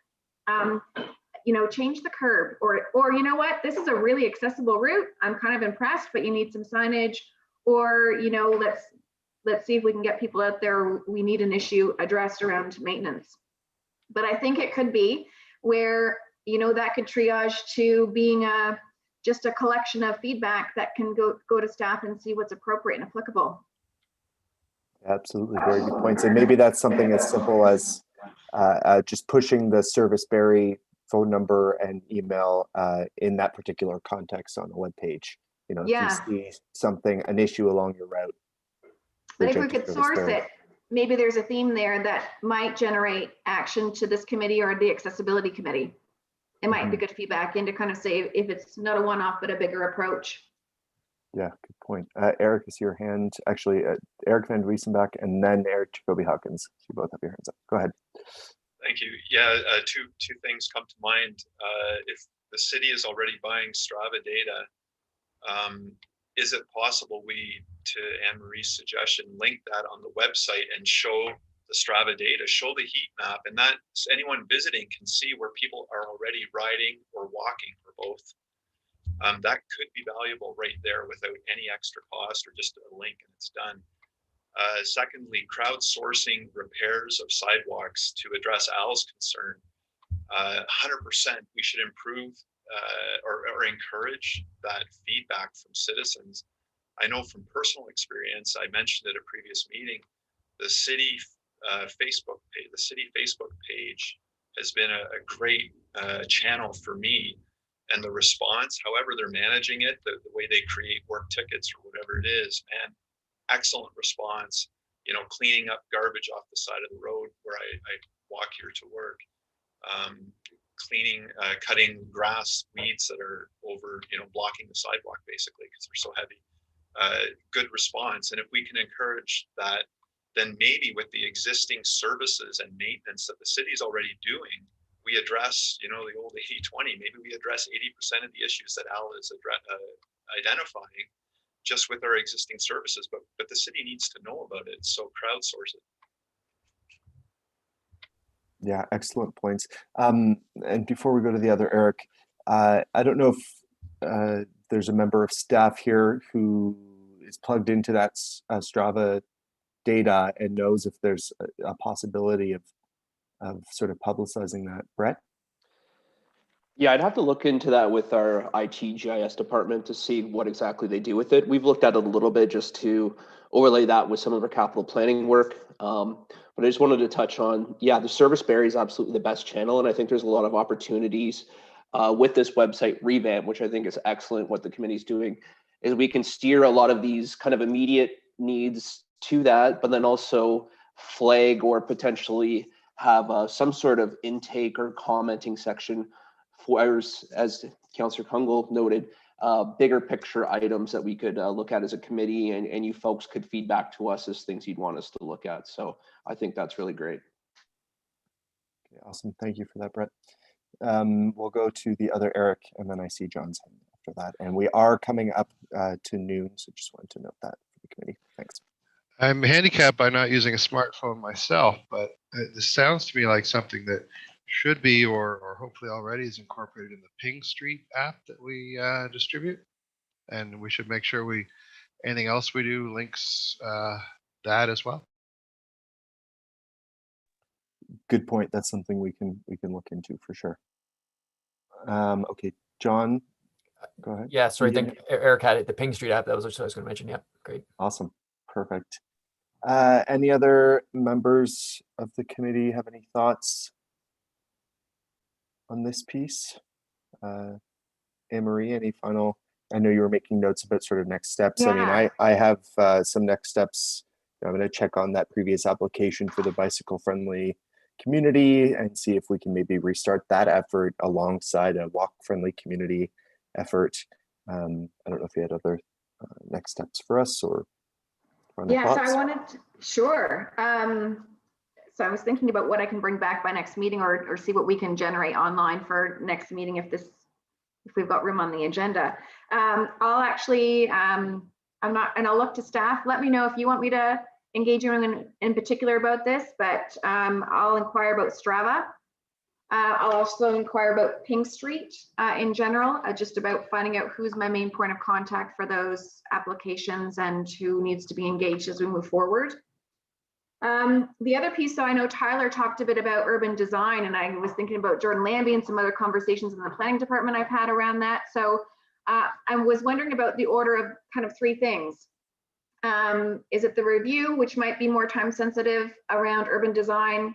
That's in the draft OP, if I'm hearing that correctly, to get that small working group together. Does feedback from that, would feedback from that, play into a conversation with Patrick Fang with the Healthy Berry project? So he can show you then data after you've had that conversation about the picture of Berry at this point in time, or would it be beneficial to meet with him first and I can help you to arrange that? I'm in regular contact with him. I understand that I think his working group meets every couple of weeks. So if there's something that also that you're looking for, they can then take that away and see if that's a feature or a different data finer point that can be brought back. But I'll also look at, so I'll look to Tyler if there's a timing about which comes first, and I'm happy to facilitate Patrick. And then maybe after that conversation, if it's better to be more direct, it can come back down to the broader committee. The other piece then that I'll look at was Sherry. I think you talked a bit about a designation that already exists, and unless anyone else is tied into that, the Walk Friendly Ontario program, I'll try and take a look at that and bring some information back to the group. What I'll do is actually I'll start if this is okay, a folder rather than just that Google Drive document, and I'll create different sections. So anything I find about the Walk Friendly Ontario program, I'll parachute in there, and that way, if anyone's coming up with information, maybe it can be a little bit of a resource for us on a couple of these topics. That's great. Thank you. Tyler, I saw you. Sorry, I'm echoing back at myself right now. Okay, there it ended. Tyler, I saw you unmuted there for a second. I don't know if you had something to add on that piece. Nope, that nothing that needs to be said here. That all sounds good. Okay. I think if there is intent to sit down or have a discussion with Patrick, I don't know how other members of this subcommittee feel, but it might be interesting to have those insights going into a review of the urban design guidelines rather than coming out of one. So. If I can interject, do you want that happening with the subgroup, or do you want Patrick to come to this broader group, and then it's probably waiting a month and trying to get him at the Tuesday morning meeting? So or yeah, I think this is somewhat. I know the city's imposed deadline for both the official plan and the urban design guidelines was originally before Christmas. Now, I've heard murmurings that there might be another review forthcoming with upcoming changes to the official plan. I don't know how much truth there is to those. But if there is another opportunity for us to take a look at the urban design guidelines, then the timing of sitting down with Patrick would be coupled with that.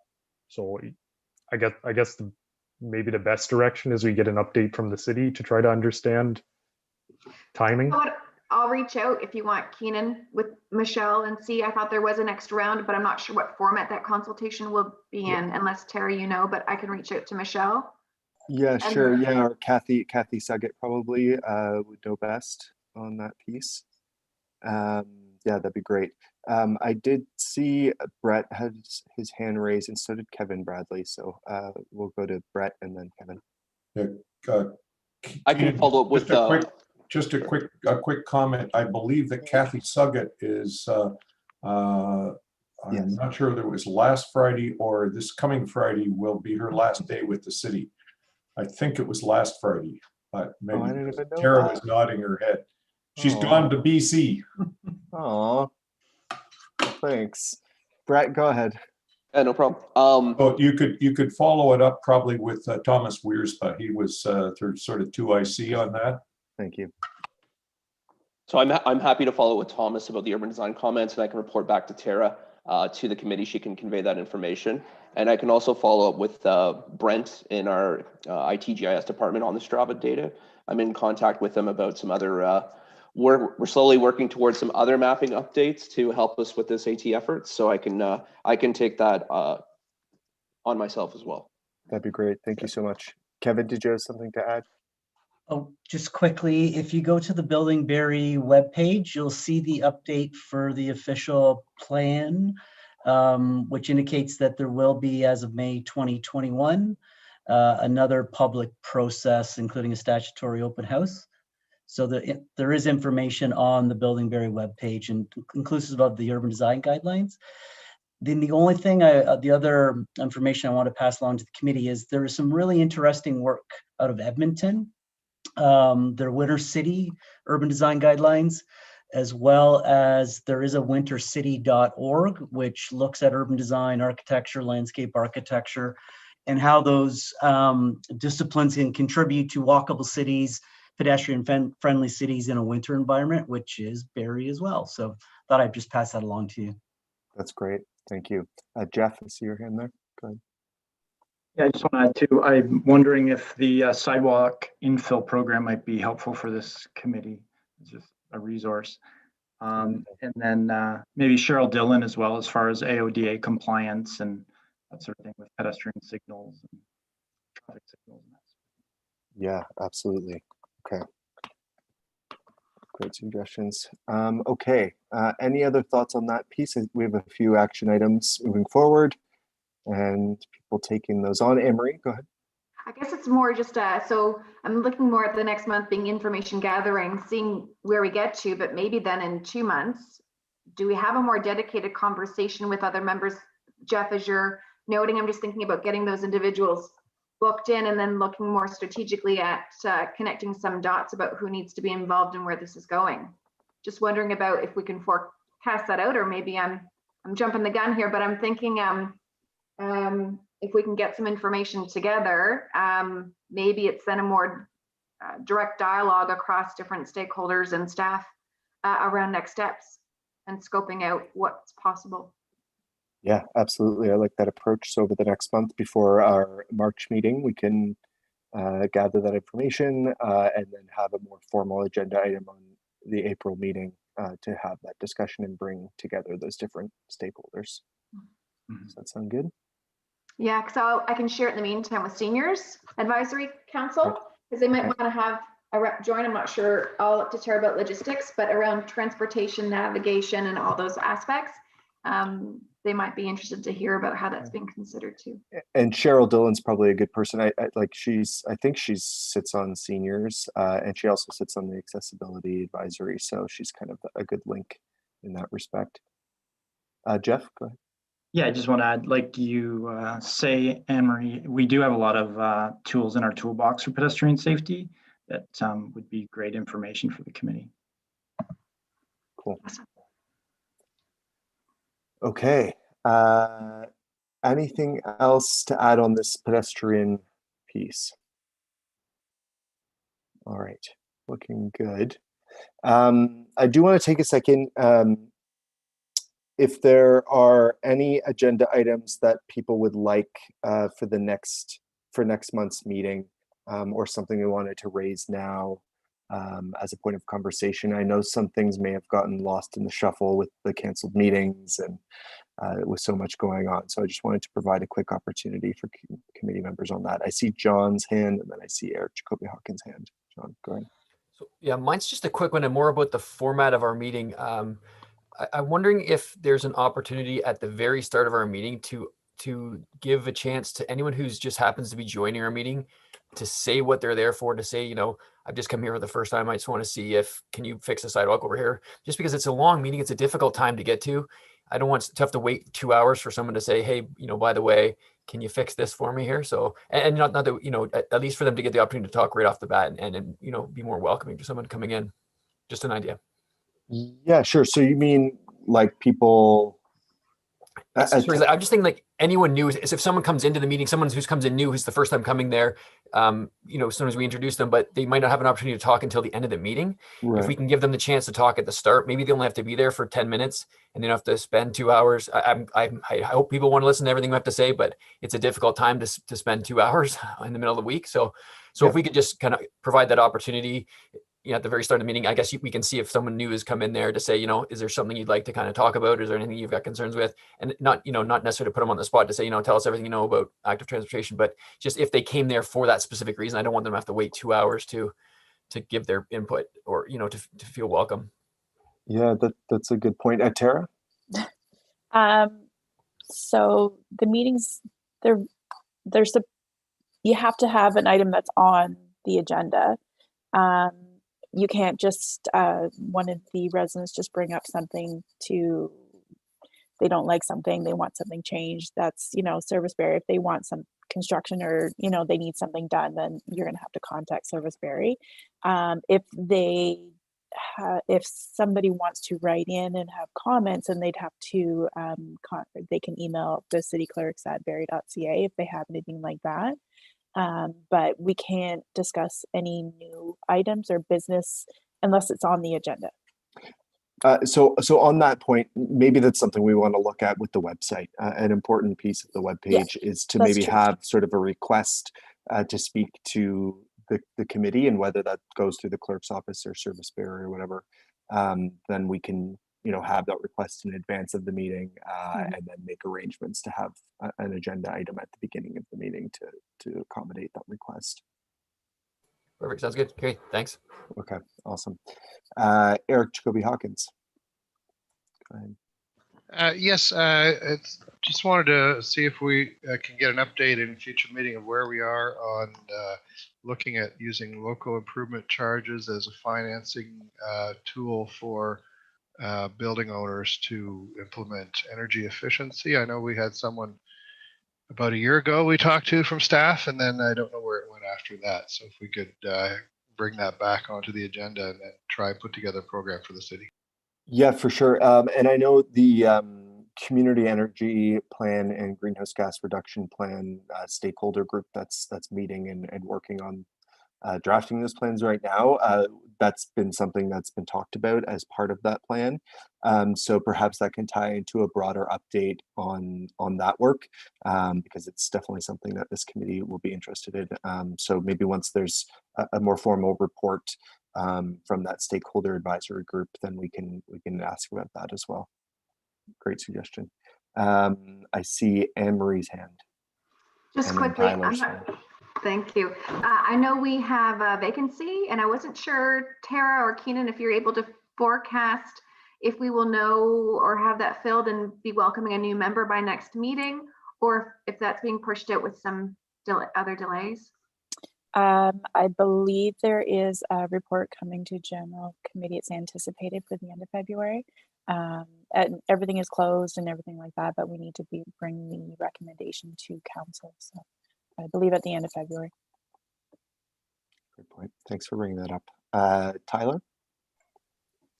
Just a follow-up on the backyard hens. That was a year and a half, even 2 years ago. I know it came up again last spring. There was a lot of public interest in a bylaw. So just a follow-up with staff on where that is. Good point. Yeah, that's I'll ask. I think the never-ending battle. You think it is coming? Yeah, so I think I tabled that. So I've got, I'll follow up with Michelle. I believe that was noted as being worked on. And so I think we're going to see it soon, but I don't have a timeline. So I'll email it to the group if I get anything, but I think it hasn't been lost. Okay, Staff has awesome. been working on it. Yeah. It is still on our pending list, or for staff they are investigating and whatnot for that. So I don't understand why people hate chickens so much. Any other points to add or future agenda items that we think we've missed? Or any other thoughts before we part ways for this month? Okay, we're looking good. Thank you so much to all the committee members for your work, and to all the staff members who are here as well. We really appreciate your time and effort on this committee. It's always a fun time. All right, so with that, I think we can conclude the meeting. All right, meeting adjourned. Thank you.